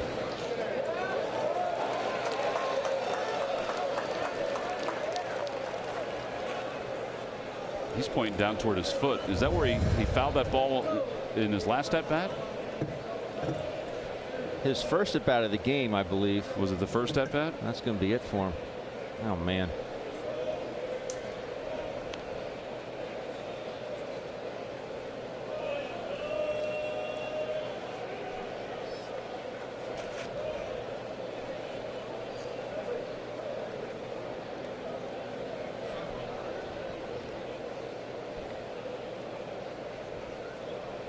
I wonder if Morrison stays in this game now. Yeah, he could. Brad Miller's going to come in to pinch run.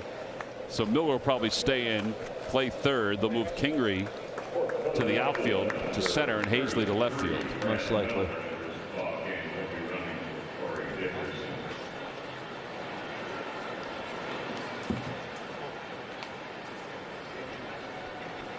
Boy, that is a tough loss right there. Let's hope it's not anything that serious. It did look it, though, the way he reacted.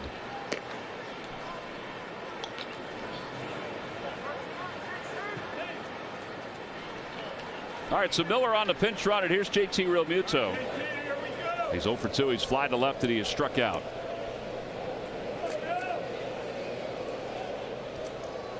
Pop another one right here. We got a one-run ball game. Yes, sir.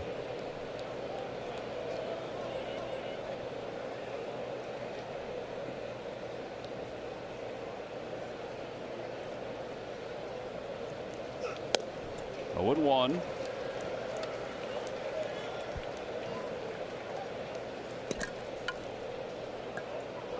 He's one of the better cutters he's thrown tonight. Seen him yank a lot of those glove side in the dirt.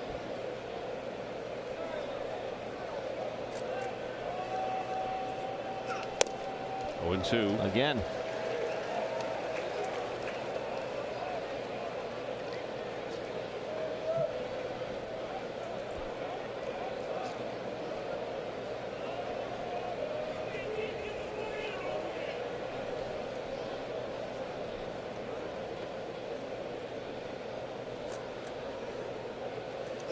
And a high fly ball out to left field. Irvin is going back to the wall. It is gone. It's a one-run game. JT Realmuto.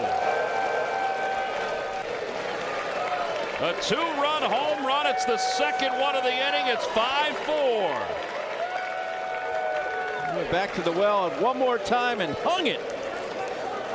JT took advantage. Phillies bats coming alive here in the 5th inning. He was hitting some moonshots in BP today. 21 home runs now for JT. That matches his career high, which he set last year. The almost hit one in his first at bat. How about it? And still just one man down in a one-run game.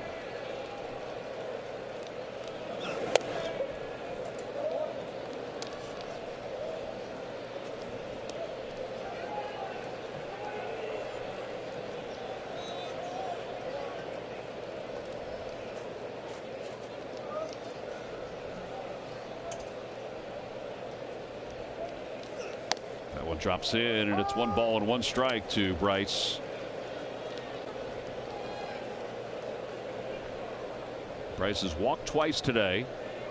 Phillies now with 4 runs on 6 hits.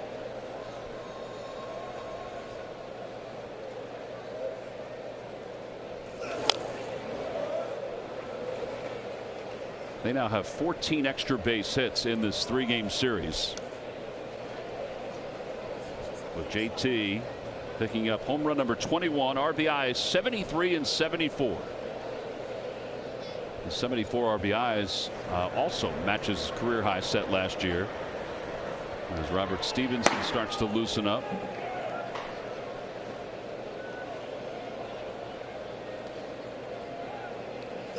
And a liner out toward left center field. On the run is O'Grady, and he tracks it down. That was a nice play. Why is he there? Well, he was only a step over. He really did he got a good jump on that. Excellent jump. I'm thinking, first of all, I'm thinking, what a great piece of hitting by Bryce Harper. I'm thinking this ball is going to get down easily. Oh, he's more than 1 step over. Boy, that has some good closing speed there.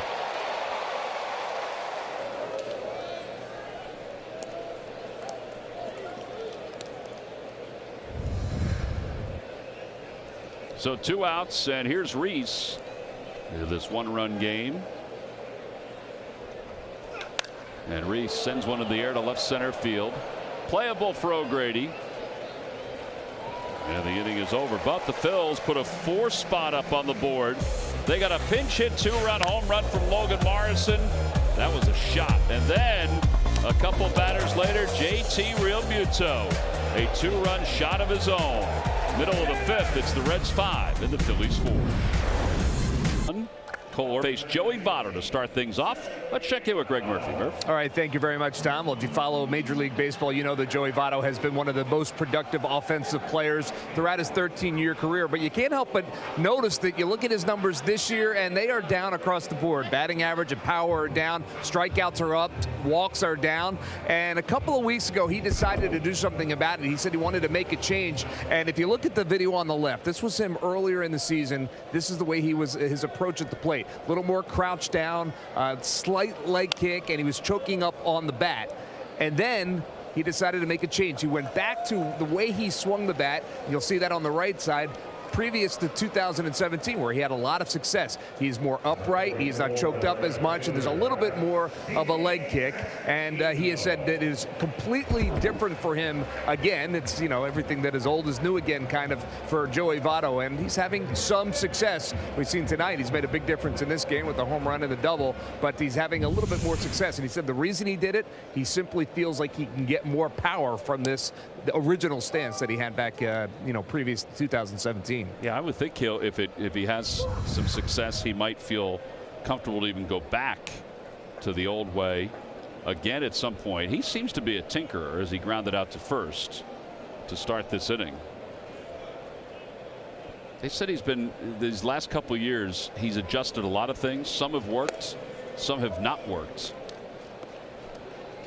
But I guess he felt like he just had to do something. Yeah. It was so bad. 0-2 to Aquino, with Cole Irvin up, and a changeup. He picks up a strikeout, 2 outs.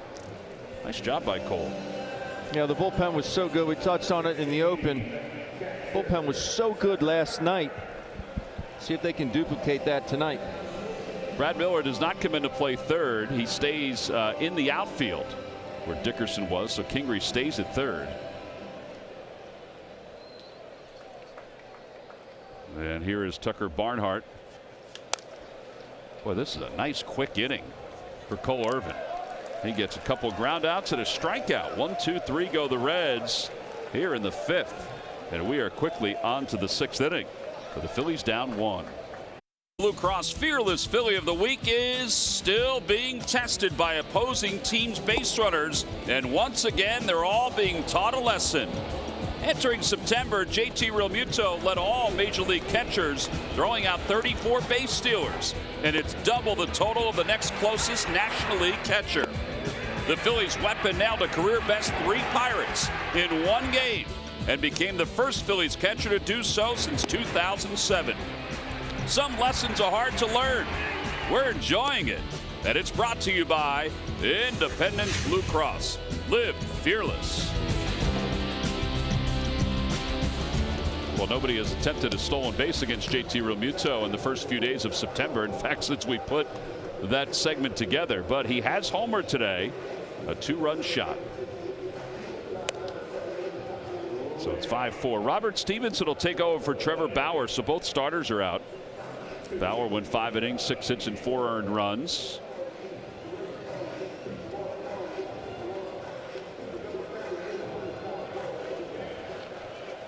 If you're Bauer, would you not throw as many cutters and more curveballs? I mean, the cutter, he threw a couple good ones tonight, but for the most part, they weren't that great. But the curveball, when he threw it, he only threw a handful of them, was nasty. I don't get it. Sometimes pitchers can just be so stubborn. You know. So you're saying make the adjustment. Yeah, I mean, the cutter just wasn't really working. I thought he threw entirely too many fastballs. Well, he certainly threw them in the first few innings, and it seemed to be fine. It's almost as if he tired in the 5th inning, and it became flat. Yeah. Segura is 1 for 2. He has singled. He's also struck out. And Stevenson delivers outside. This is his 49th game. An ERA of 3.95. He is a strikeout pitcher. He has 71 in 54 2/3.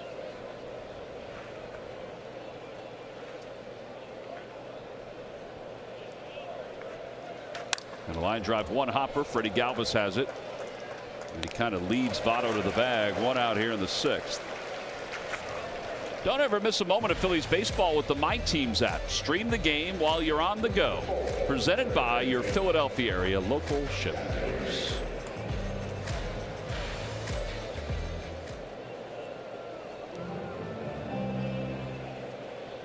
I have him down, Bowers. 89 pitches.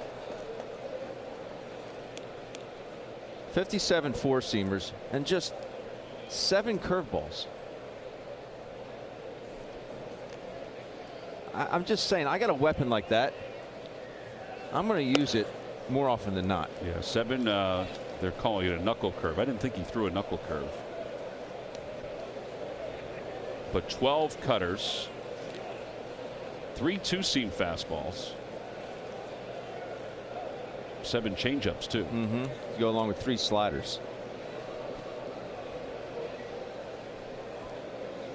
Phillies fouled off 22 pitches in this game. Kingery hits it out to right, and Aquino makes the one-headed catch for the 2nd out here in the 6th. And now Cesar Hernandez is coming up.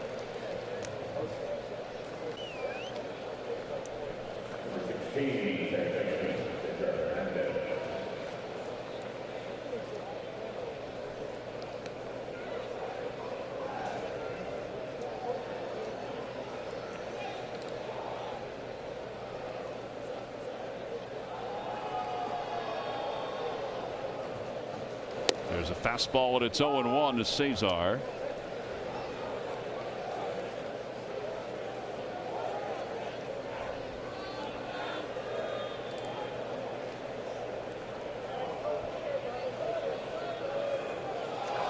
Oh, and 2.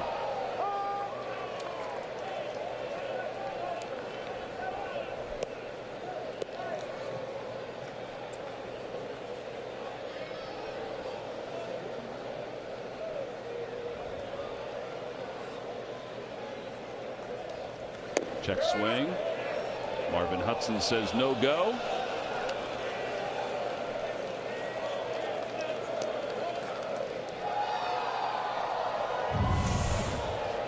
I think it's pretty close. Whew.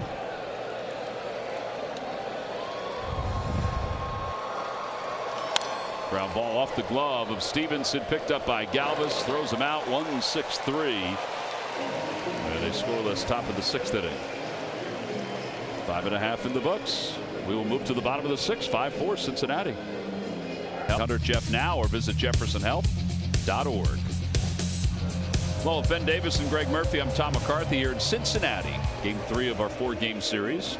Normally we're here much earlier in the season. Sometimes we kick off the season here. But here we are in September. The Phils in the thick of a wild card race. And Cole Irvin delivers a fastball to Freddie Galvis for strike 1.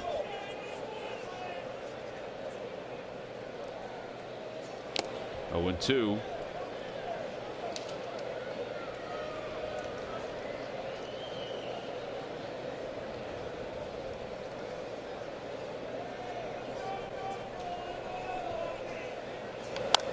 Over to Cesar at second. He charges.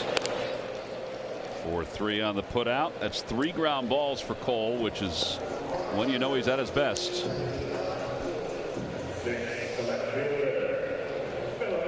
The 25-year-old is 2-1 this year in the big leagues with an ERA just under 8. This is his 9th game. He made 3 starts earlier. Down in Lehigh Valley, he was 6-1. 17 games, 16 starts.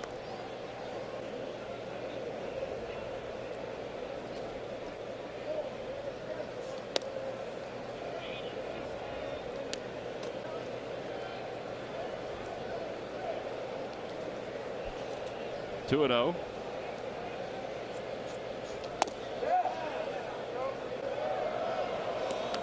Sounds like the Phillies bench helped out on that call.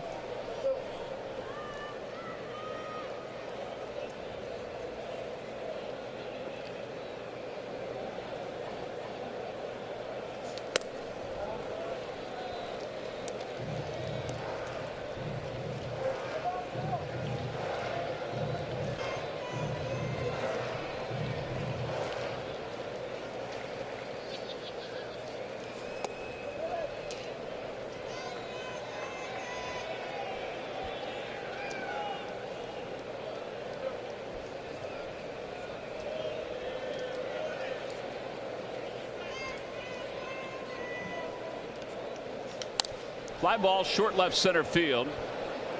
Boy, everybody's sprinting in. Here comes Miller, and he makes the catch. He was the last guy I thought that would be there. He looked over to see where Hazley was at one point. Hazley was back. That's a good job of communicating and getting there. Bermuda Triangle here. Almost popped out. Woo. Oh, it sure did. Surprised he has any energy left. He almost must have taken 350 ground balls today at third base. Rob Thompson. It was unbelievable. I'm thinking, all right, this has got to be his last one. This has got to be his last one. Not only was he fielding, but he's firing him across the diamond everywhere. Yeah, I mean, he works, man. He does. He does work. And I will say this, you know, they talk about this guy's a good guy in the clubhouse. This guy's a good guy in the clubhouse. He is excellent in that clubhouse. That was a good pickup.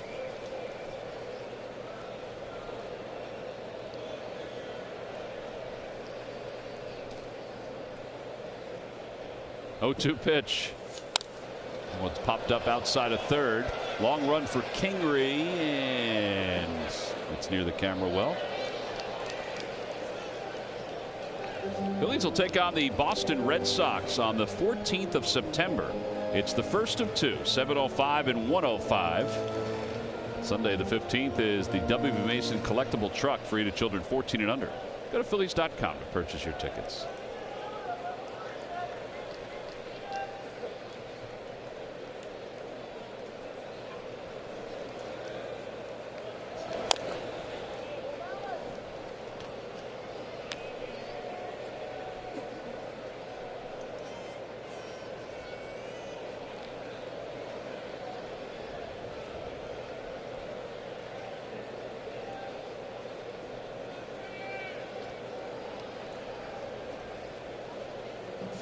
And a line drive out to left center field, and O'Grady is aboard. That's his second hit. Good piece of hitting. Sure was. Really good piece of hitting.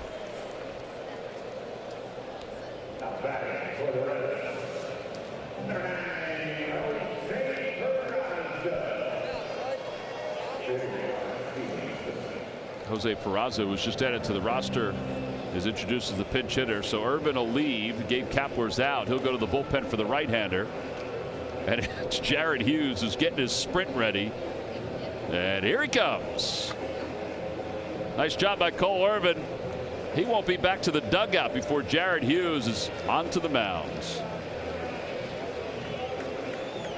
In the game. Cesar Hernandez on to O'Grady, or Van Meter at second, then to Freddie. Good play around the horn here. 4-6-3 double play. That's your Hyundai defensive play of the game, brought to you by our local Hyundai dealers. Yeah, so that double play took place in the second inning after Segura had led off with an infield hit, and then Kingery struck out. Cesar hit it on the nose. Jared Hughes will take over for Cole Irvin. Derek Dietrich will pinch hit for Peraza. And the first pitch outside. Dietrich hitting 198. 19 home runs, 43 runs batted in. His year began like gangbusters. I mean, he was on his way to an all-star season.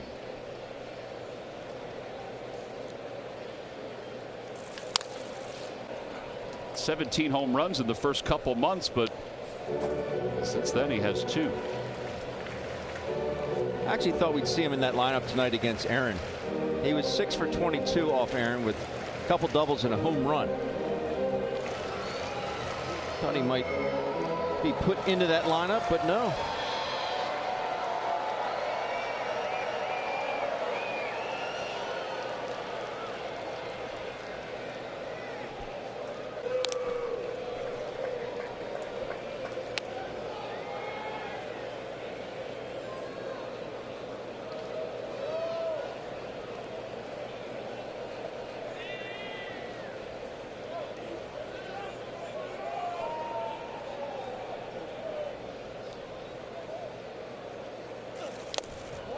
Threw him a changeup. 1-2.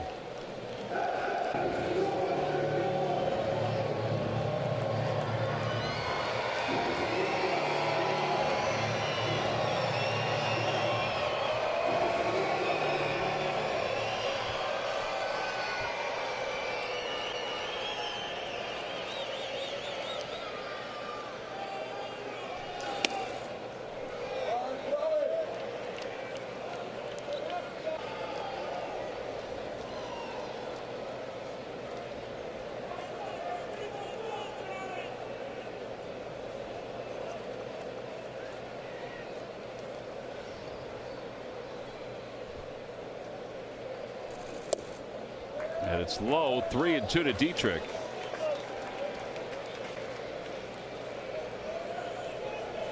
See if he comes back with that changeup here. Knowing you have a righty on deck.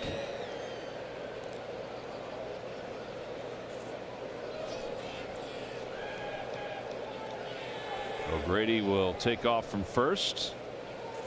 And a ground ball is to the left side. Kingery, the third baseman, is playing shortstop.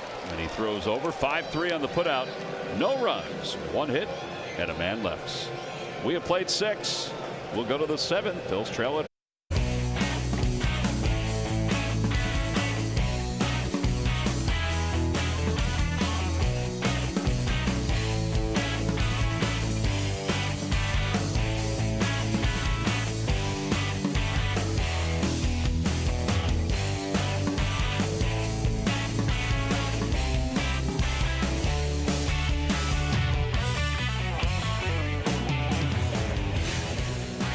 Delaware Valley Honda Dealers game summary. Well, the Reds jumped out to a 5-0 lead off Aaron Nola. Nola lasted 4 innings, allowed 5 earned runs.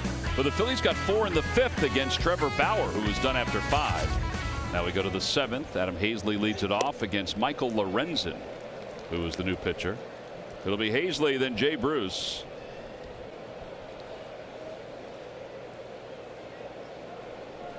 And then the top of the order, Lorenzen, a 3.00 ERA.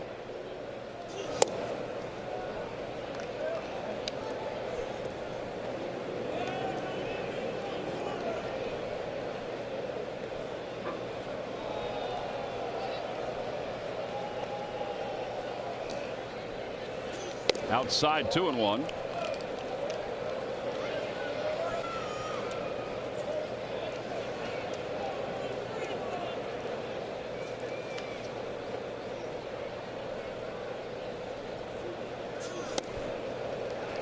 Good changeup. Hitters count, pulls a string.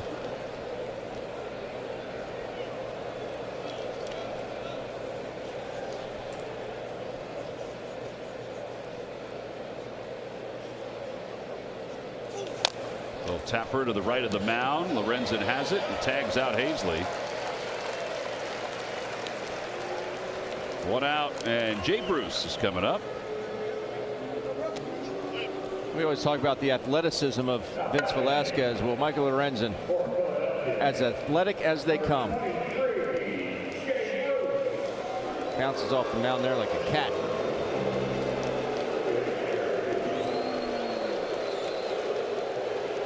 Jay Bruce's numbers here at Great American Ballpark in his 8.5 years with the Reds.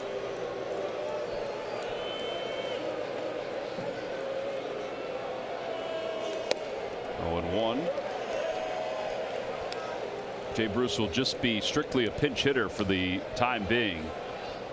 Although his elbow is okay for him to hit, it's still not okay for him to play the field.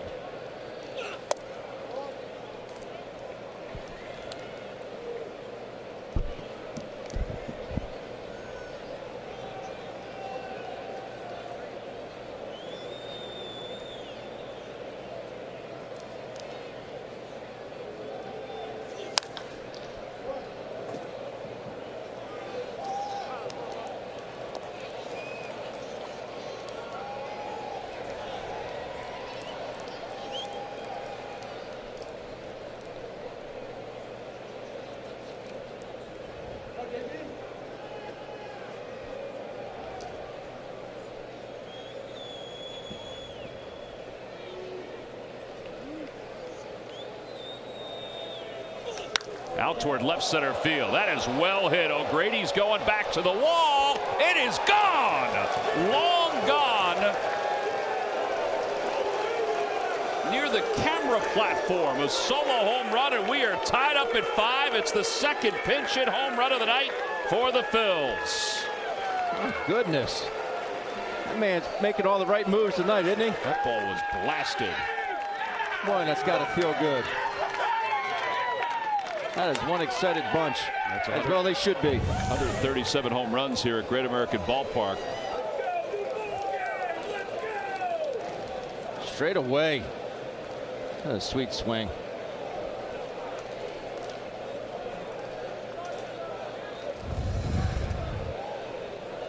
And now Brad Miller, and Miller swings at the first pitch. It's 0-1. Phillies have come all the way back down 5-0. Aaron Nola allowed 5 runs. The Phillies offense has taken him off the hook. 1-1.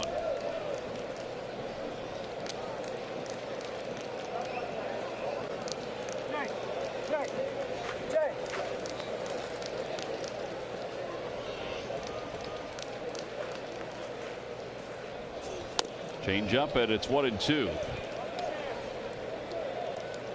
That ball was a bullet. Yeah, it was.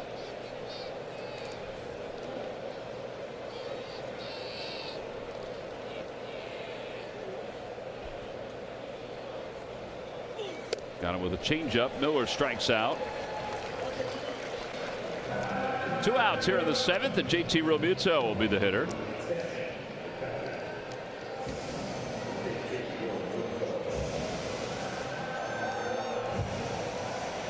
Battle of bullpens.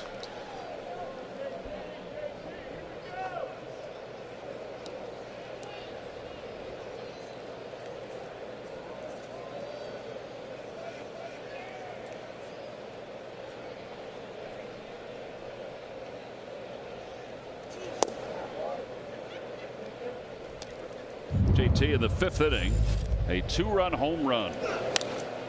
There's a breaking ball here from Bauer. It just doesn't do a whole heck of a lot. Threw a couple good ones earlier in that at bat, but he hangs that one. JT makes him pay. 5 runs tonight for the Phillies, all 5 thanks to the long ball. 2 2-run home runs. And the solo home run by Jay Bruce, as the Phillies pinch hitters have driven in 3. And now it's Jose Alvarez that's up and loosening in the bullpen. First game in on Labor Day. Phil's won 7-1. All those runs came on home runs. Phil's hit 4 that day.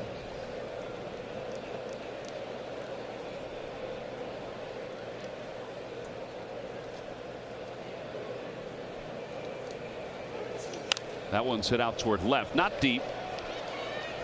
Irvin is under it.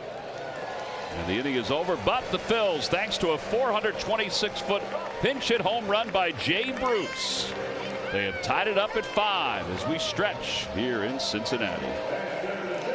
Here. Now this is how we got tied. Our Delaware Valley Audi dealers take a look at Jay Bruce's home run. 426 feet. That was a bomb.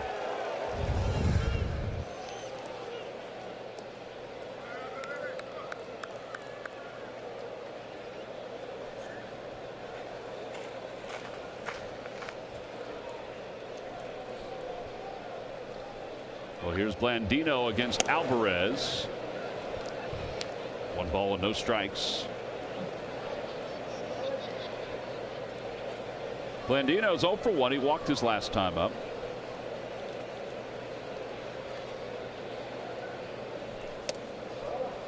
One and one.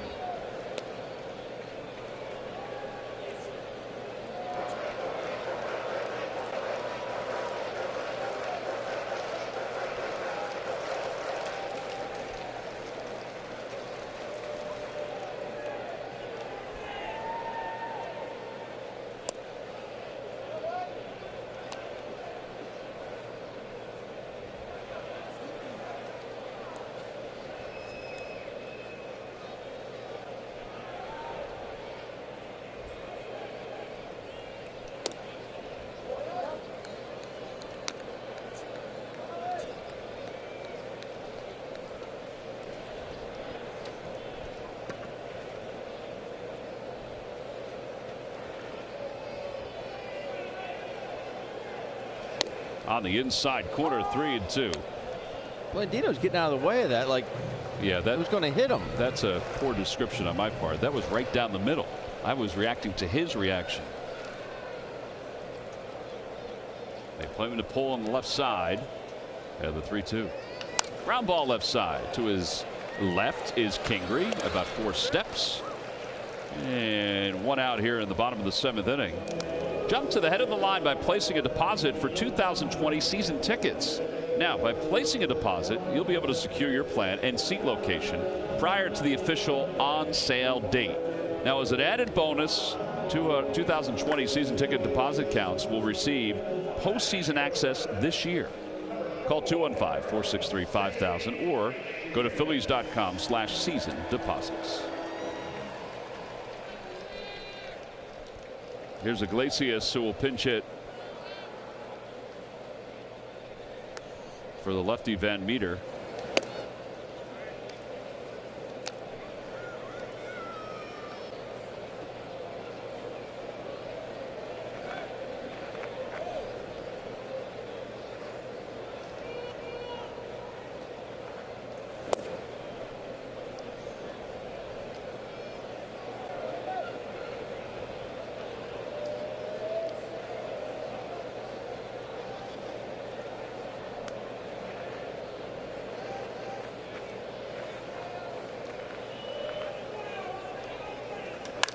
Out to center field. That is well hit. Hazley going back toward the track to the wall, and it's gone.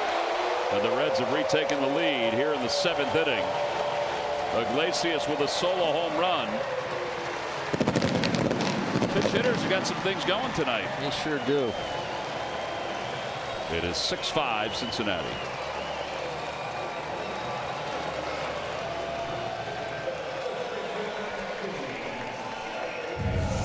Deepest part of the ballpark.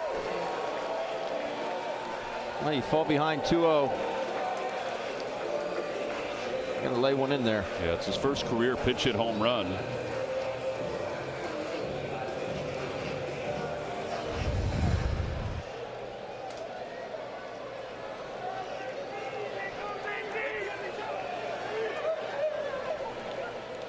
So now Votto is up with 1 out and a run in. Votto loops one out to left. That'll drop for a hit. He has a 3-hit night, a home run, a double, and a single. May have broken his bat on that base hit. And here's Aquino.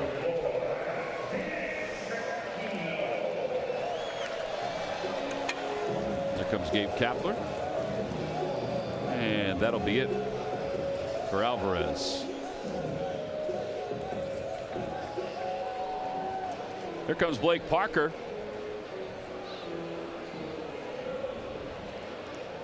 So a pitching change for the Phillies. They're down 1 here in the bottom of the 7th inning.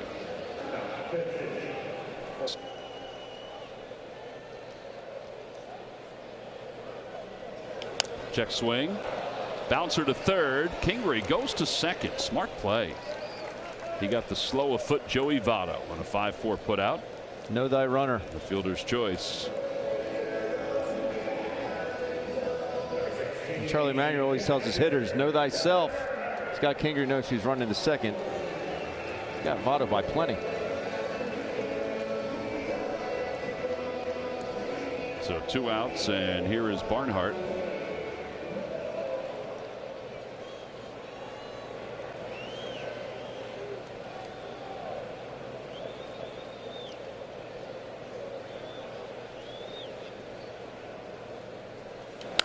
Fouled back.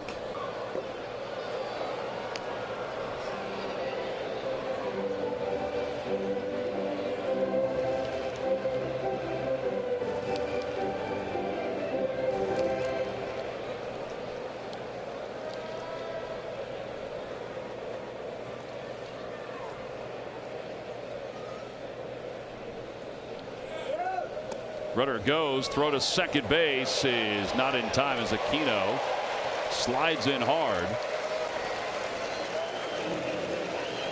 That's his 3rd stolen base. That's quite the jump there. It throws a little bit on the third base side. However, Aquino getting in there easily. Did he get off the bag though?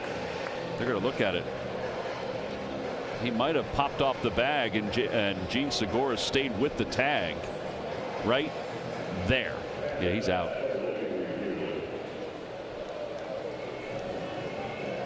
It looked like the second base umpire Quinn Walcott was going to call him out, and they decided against it. So he'll look at it, or he'll put the headset on with Gary Cederstrom, and the folks in New York will look at it. Segura did not push him off. It was just the natural flow. That's a hard slide. So this should go down as a caught stealing.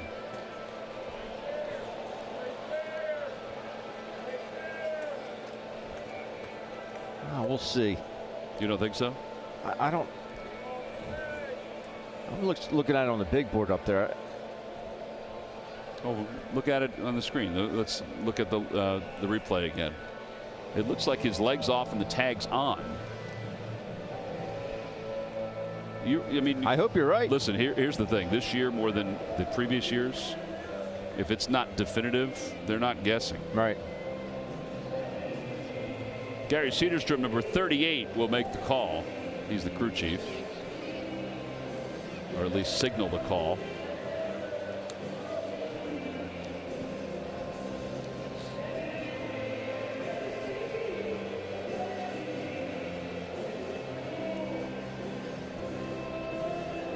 So right there, the tag's on, the foot's off, and now the other foot steps on the bag. I just don't know if he keeps his glove on that right kneecap. It's definitely worth a shot. All right, here we go. Gary Cederstrom to your left. Take a look. Well, that's what it is, Ben. It probably wasn't clear enough to overturn it or change it either way.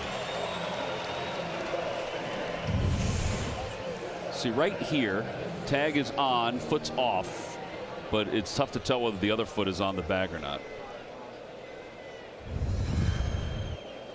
I agree with you, though. You kind of had to check it out. I mean, yeah. I still feel like he was out, but I understand what they're saying, that you can't definitively say his other foot wasn't on the bag. So Barnhart takes low. It's 2-1. Blake Parker on in relief of Alvarez.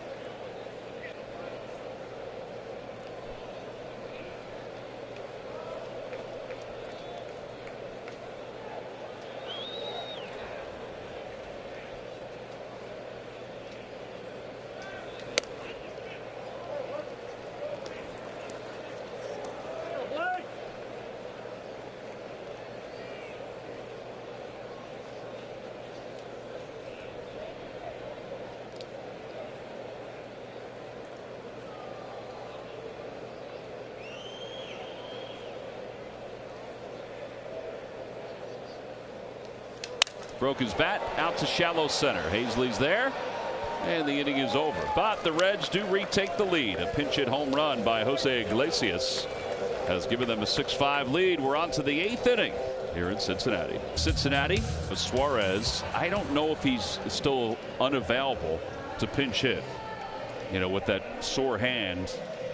They said he started to grip the bat a little bit, but nothing that would dictate he could be used as a pinch hitter. We'll find out, though. They may have already used him if he was able. He does have a bat in his hand, which is a good thing for the Reds. We go to the top of the 8th inning. Back to work here. Yeah, Bryce Harper will lead it off against Michael Lorenzen, who gave up the home run to Jay Bruce. Now that tied the game.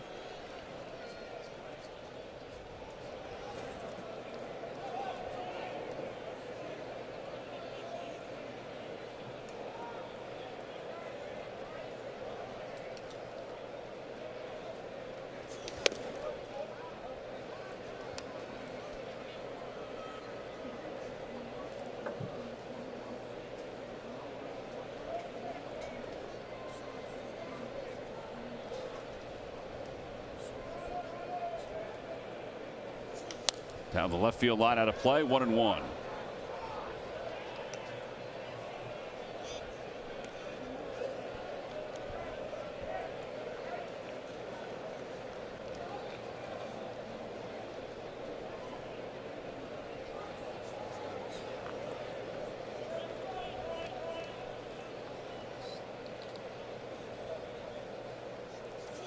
Inside, 2-1.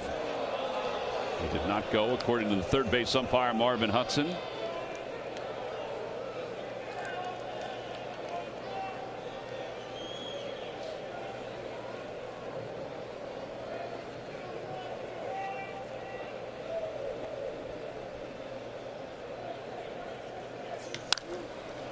Towering fly ball to left center field. O'Grady is in, and he makes the catch. An out recorded here in the 8th inning. By the way, they flip-flopped or changed around the middle infielders for the Reds. Iglesias, who had the pinch hit home run, stays in the place short. Freddie Galvis now at second base. Speaking of pinch hit home runs, let's check in with Greg Murphy. All right, thank you, Tom. Well, 2 tonight for the Phils. And how about this? The last time Philadelphia had 2 pinch hit homers in the same game, about August 13th, 1958. Wow. Rip and Bob. Rip Popolski and Bob Bowman going deep. Rip and Bob. That's accurate.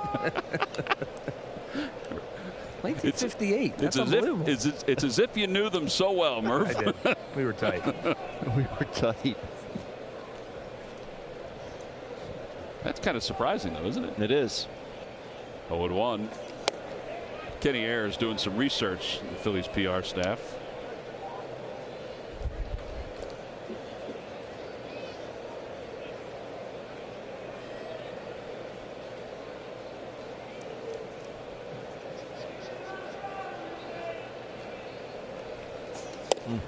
One and two.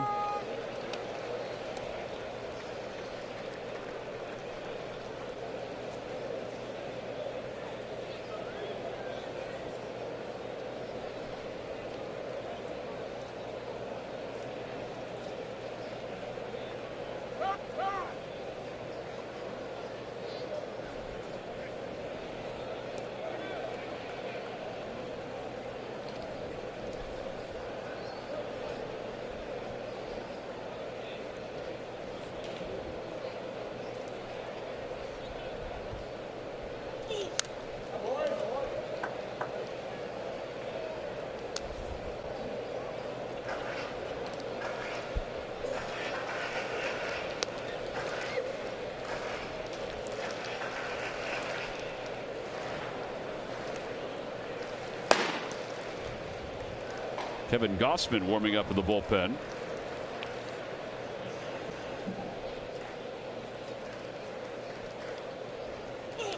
Way outside, 2-2.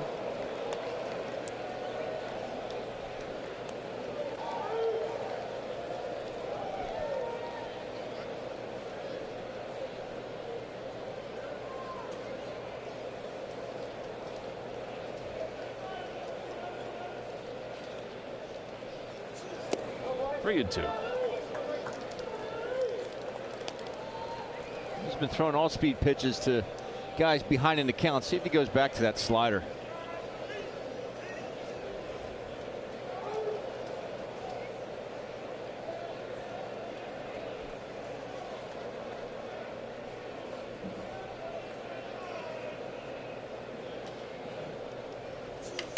Broke his bat, ground ball to short. Iglesias throws out Reese.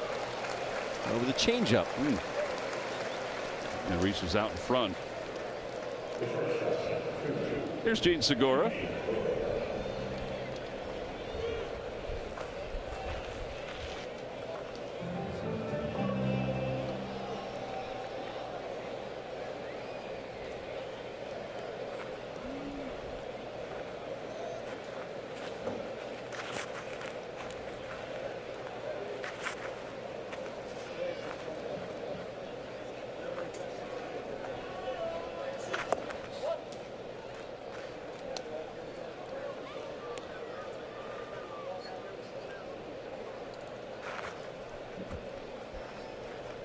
Segura singled, he's struck out, he's grounded out. Out in front, 1-1.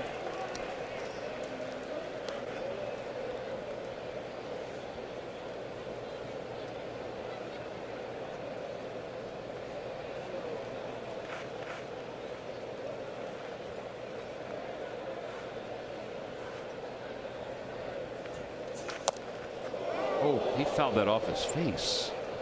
Oh, man.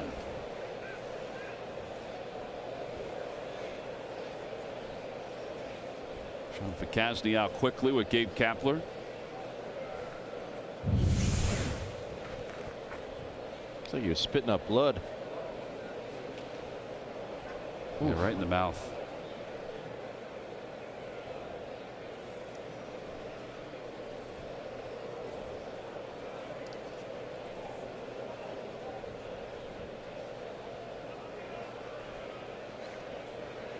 Man. You see Sean was getting up immediately off the bench. My goodness.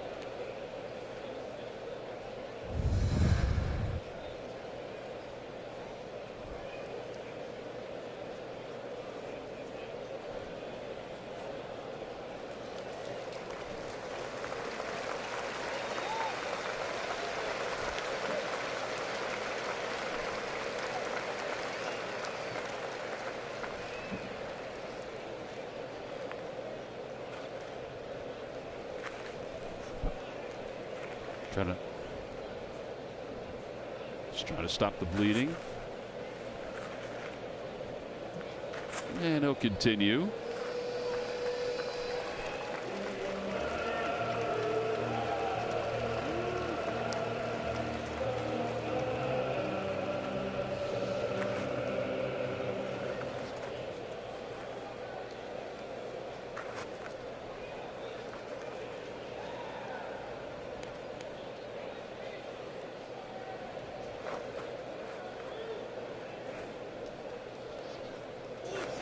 Way outside, and it's 2-2.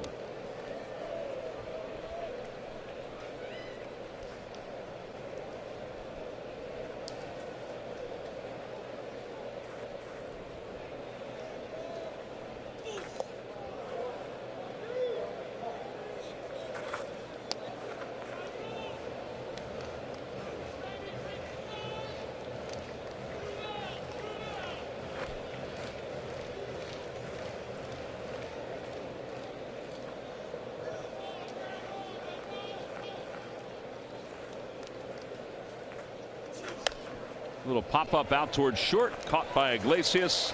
And the inning is over. Phillies are retired in order here in the 8th inning. Michael Lorenz in 2 innings, 1 run, the home run by Bruce. We'll head to the bottom of the 8th.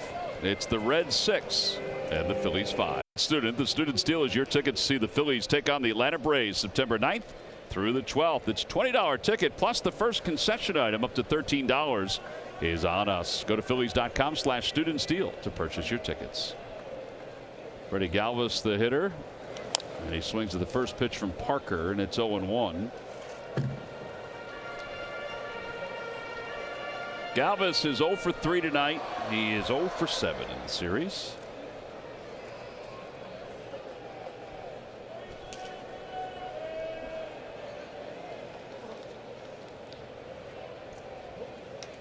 Fly ball right center field. Hazley going back on it, back to the wall, and it is. Did he catch it? He did catch it. He got it. Oh, he was playing possum as he came off the wall. What a grab by Adam Hazley. Don't keep us hacking like that, Adam. Wow, he went over the wall and ripped it back. Wow. That ball had some unbelievable carry to it. He gets back to the spot. He just keeps everybody in suspense. Oh, man. Cool as a cucumber. That is legit. And now Irvin, who takes a strike, it's 0-1. Well, that's a big time play to keep this at a 1-run game.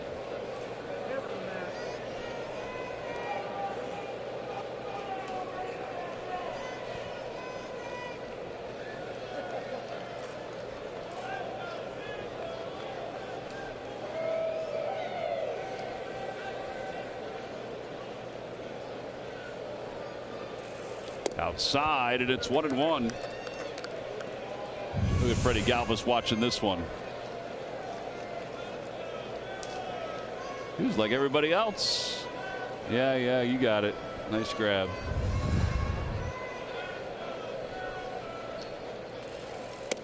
Outside, and it's 2-1. Freddie playing that off, but He just said, wow. Down deep, that hurts. Blake Parker liked it.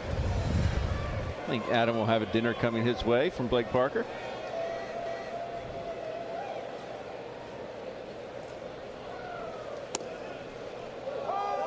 Two and two.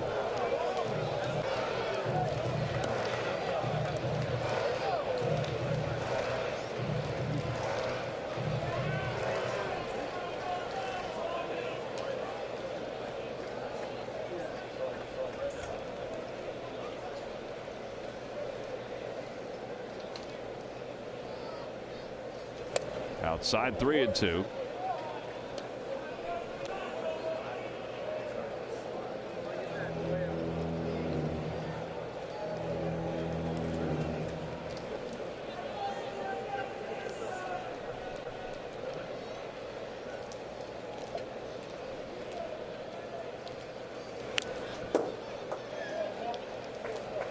Every time a Phillies pitcher reaches 95 miles per hour or more, Comcast will make a contribution to Phillies charities. Phillies baseball is brought to you by Xfinity, the fastest internet in Philadelphia.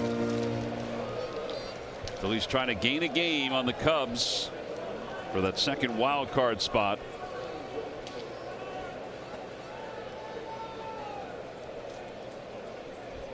Just three wins. Try to gain a half a game, right? Did he go? No.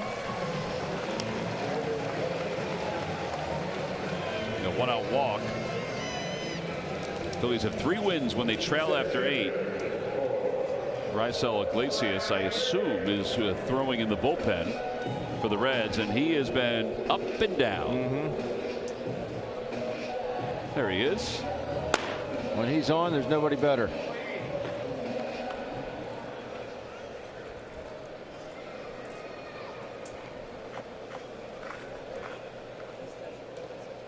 O'Grady, the hitter. O'Grady's 2 for 3 tonight.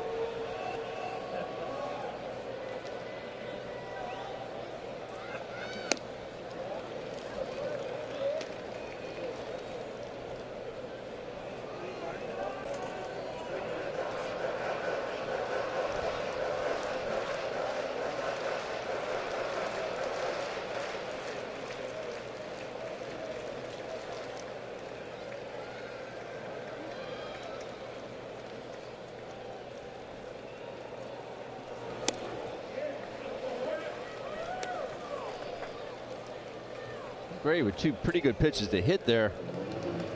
He swung underneath both of them.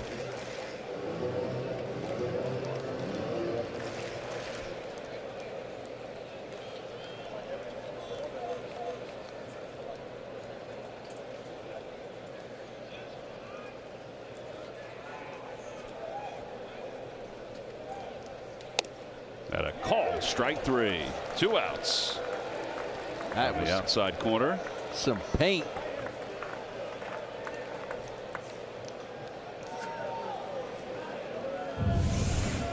Eighth strikeout for Phil's pitching tonight.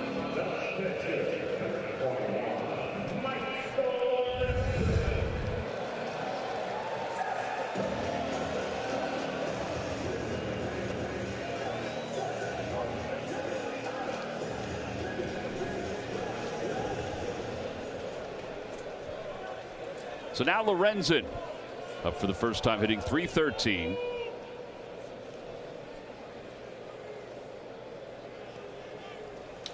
And he hits one in the air to left center field. It's deep. Miller's going back. No heroics from Hazley here. It's gone.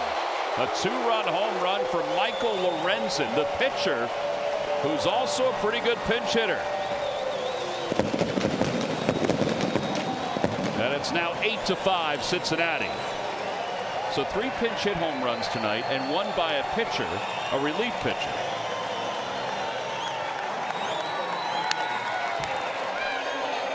Talk about how good his numbers are here at the Great American Ballpark. And that is not the swing of a pitcher.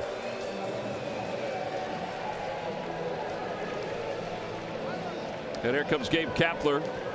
That'll be it for Blake Parker. Lorenzen gives the Reds a little cushion. And the Phillies will bring in a new pitcher. It's 8-5 Cincinnati, 2 outs here in the 8th inning. We'll be back right after this.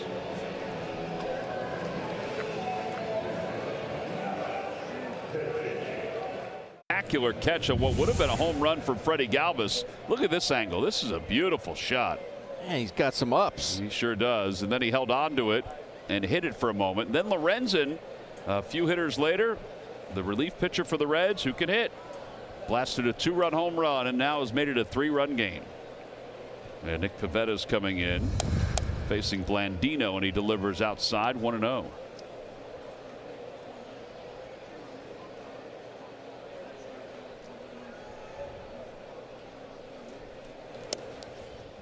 One and one.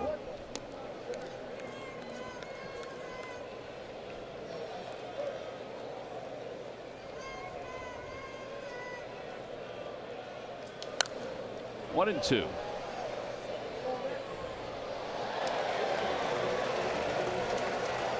Well, Lorenzen's day is done.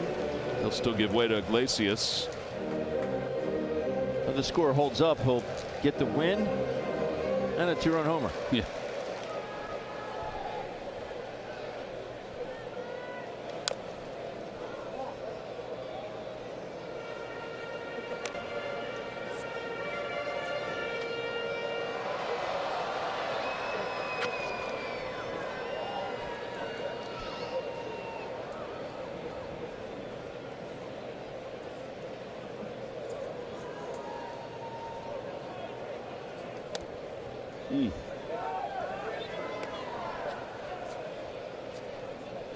Lorenzen's hitting .353 now. Yeah. Two-way player. Remember the catch he made earlier this year out in right field? Yeah. Oh, man.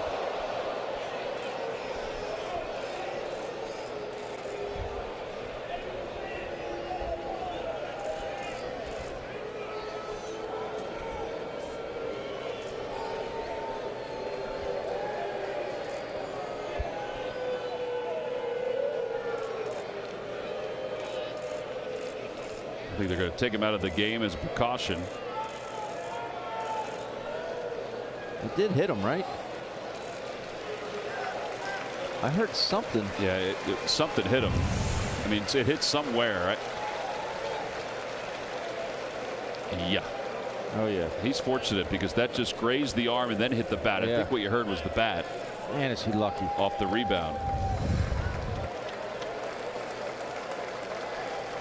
So Suarez will take over at first base.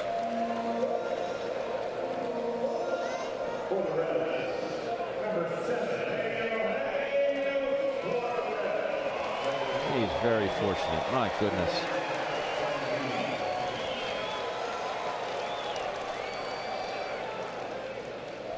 So Suarez will take over at first. It'll bring Iglesias up.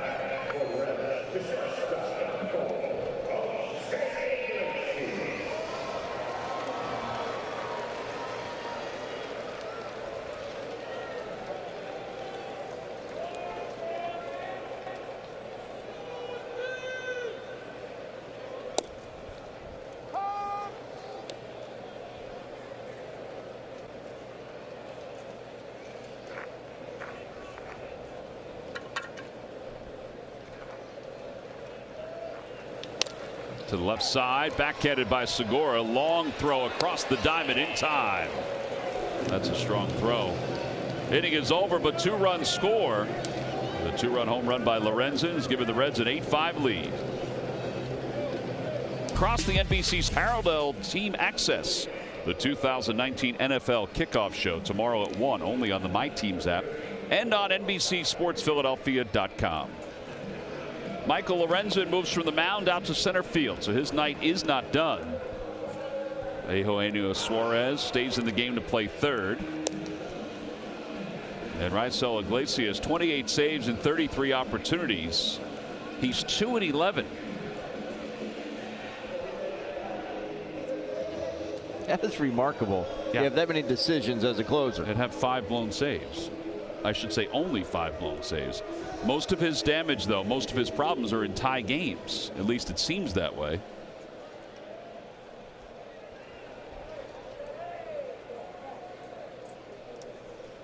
Scott Kingery will lead it off here in the top of the 9th inning. Phillies trail it by 3. Lays off the first one. It's 1-0.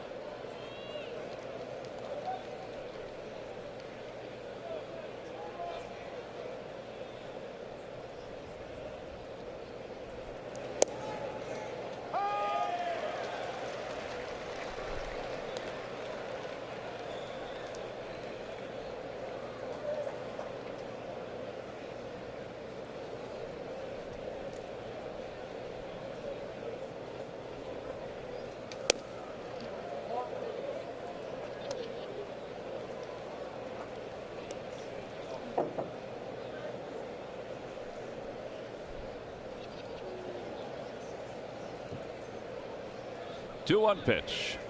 Fouled off. It's 2-2.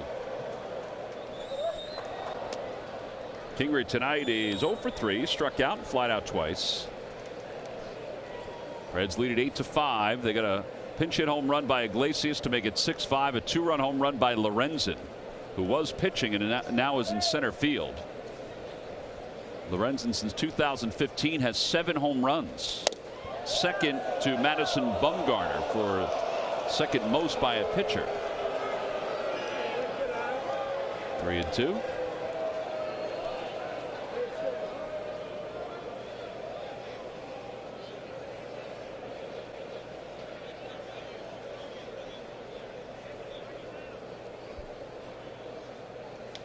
Swing and a miss. Kingery strikes out. 1 out here in the 9th.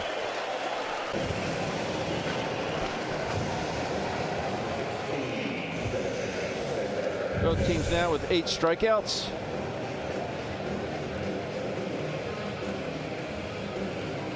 Scott pulling off that just a hair, but some good velo there. 97.9 miles per hour. With Cesar up, he fouls the first pitch back. 0-1.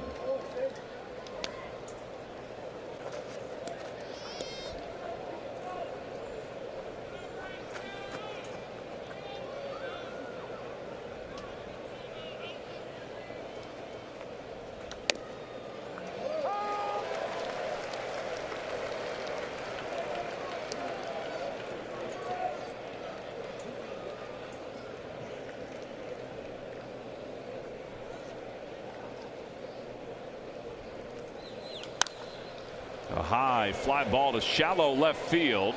Irvin winds in, makes the catch.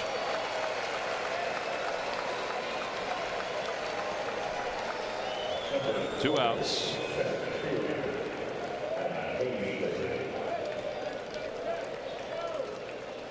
Tomorrow will be on at 12:30.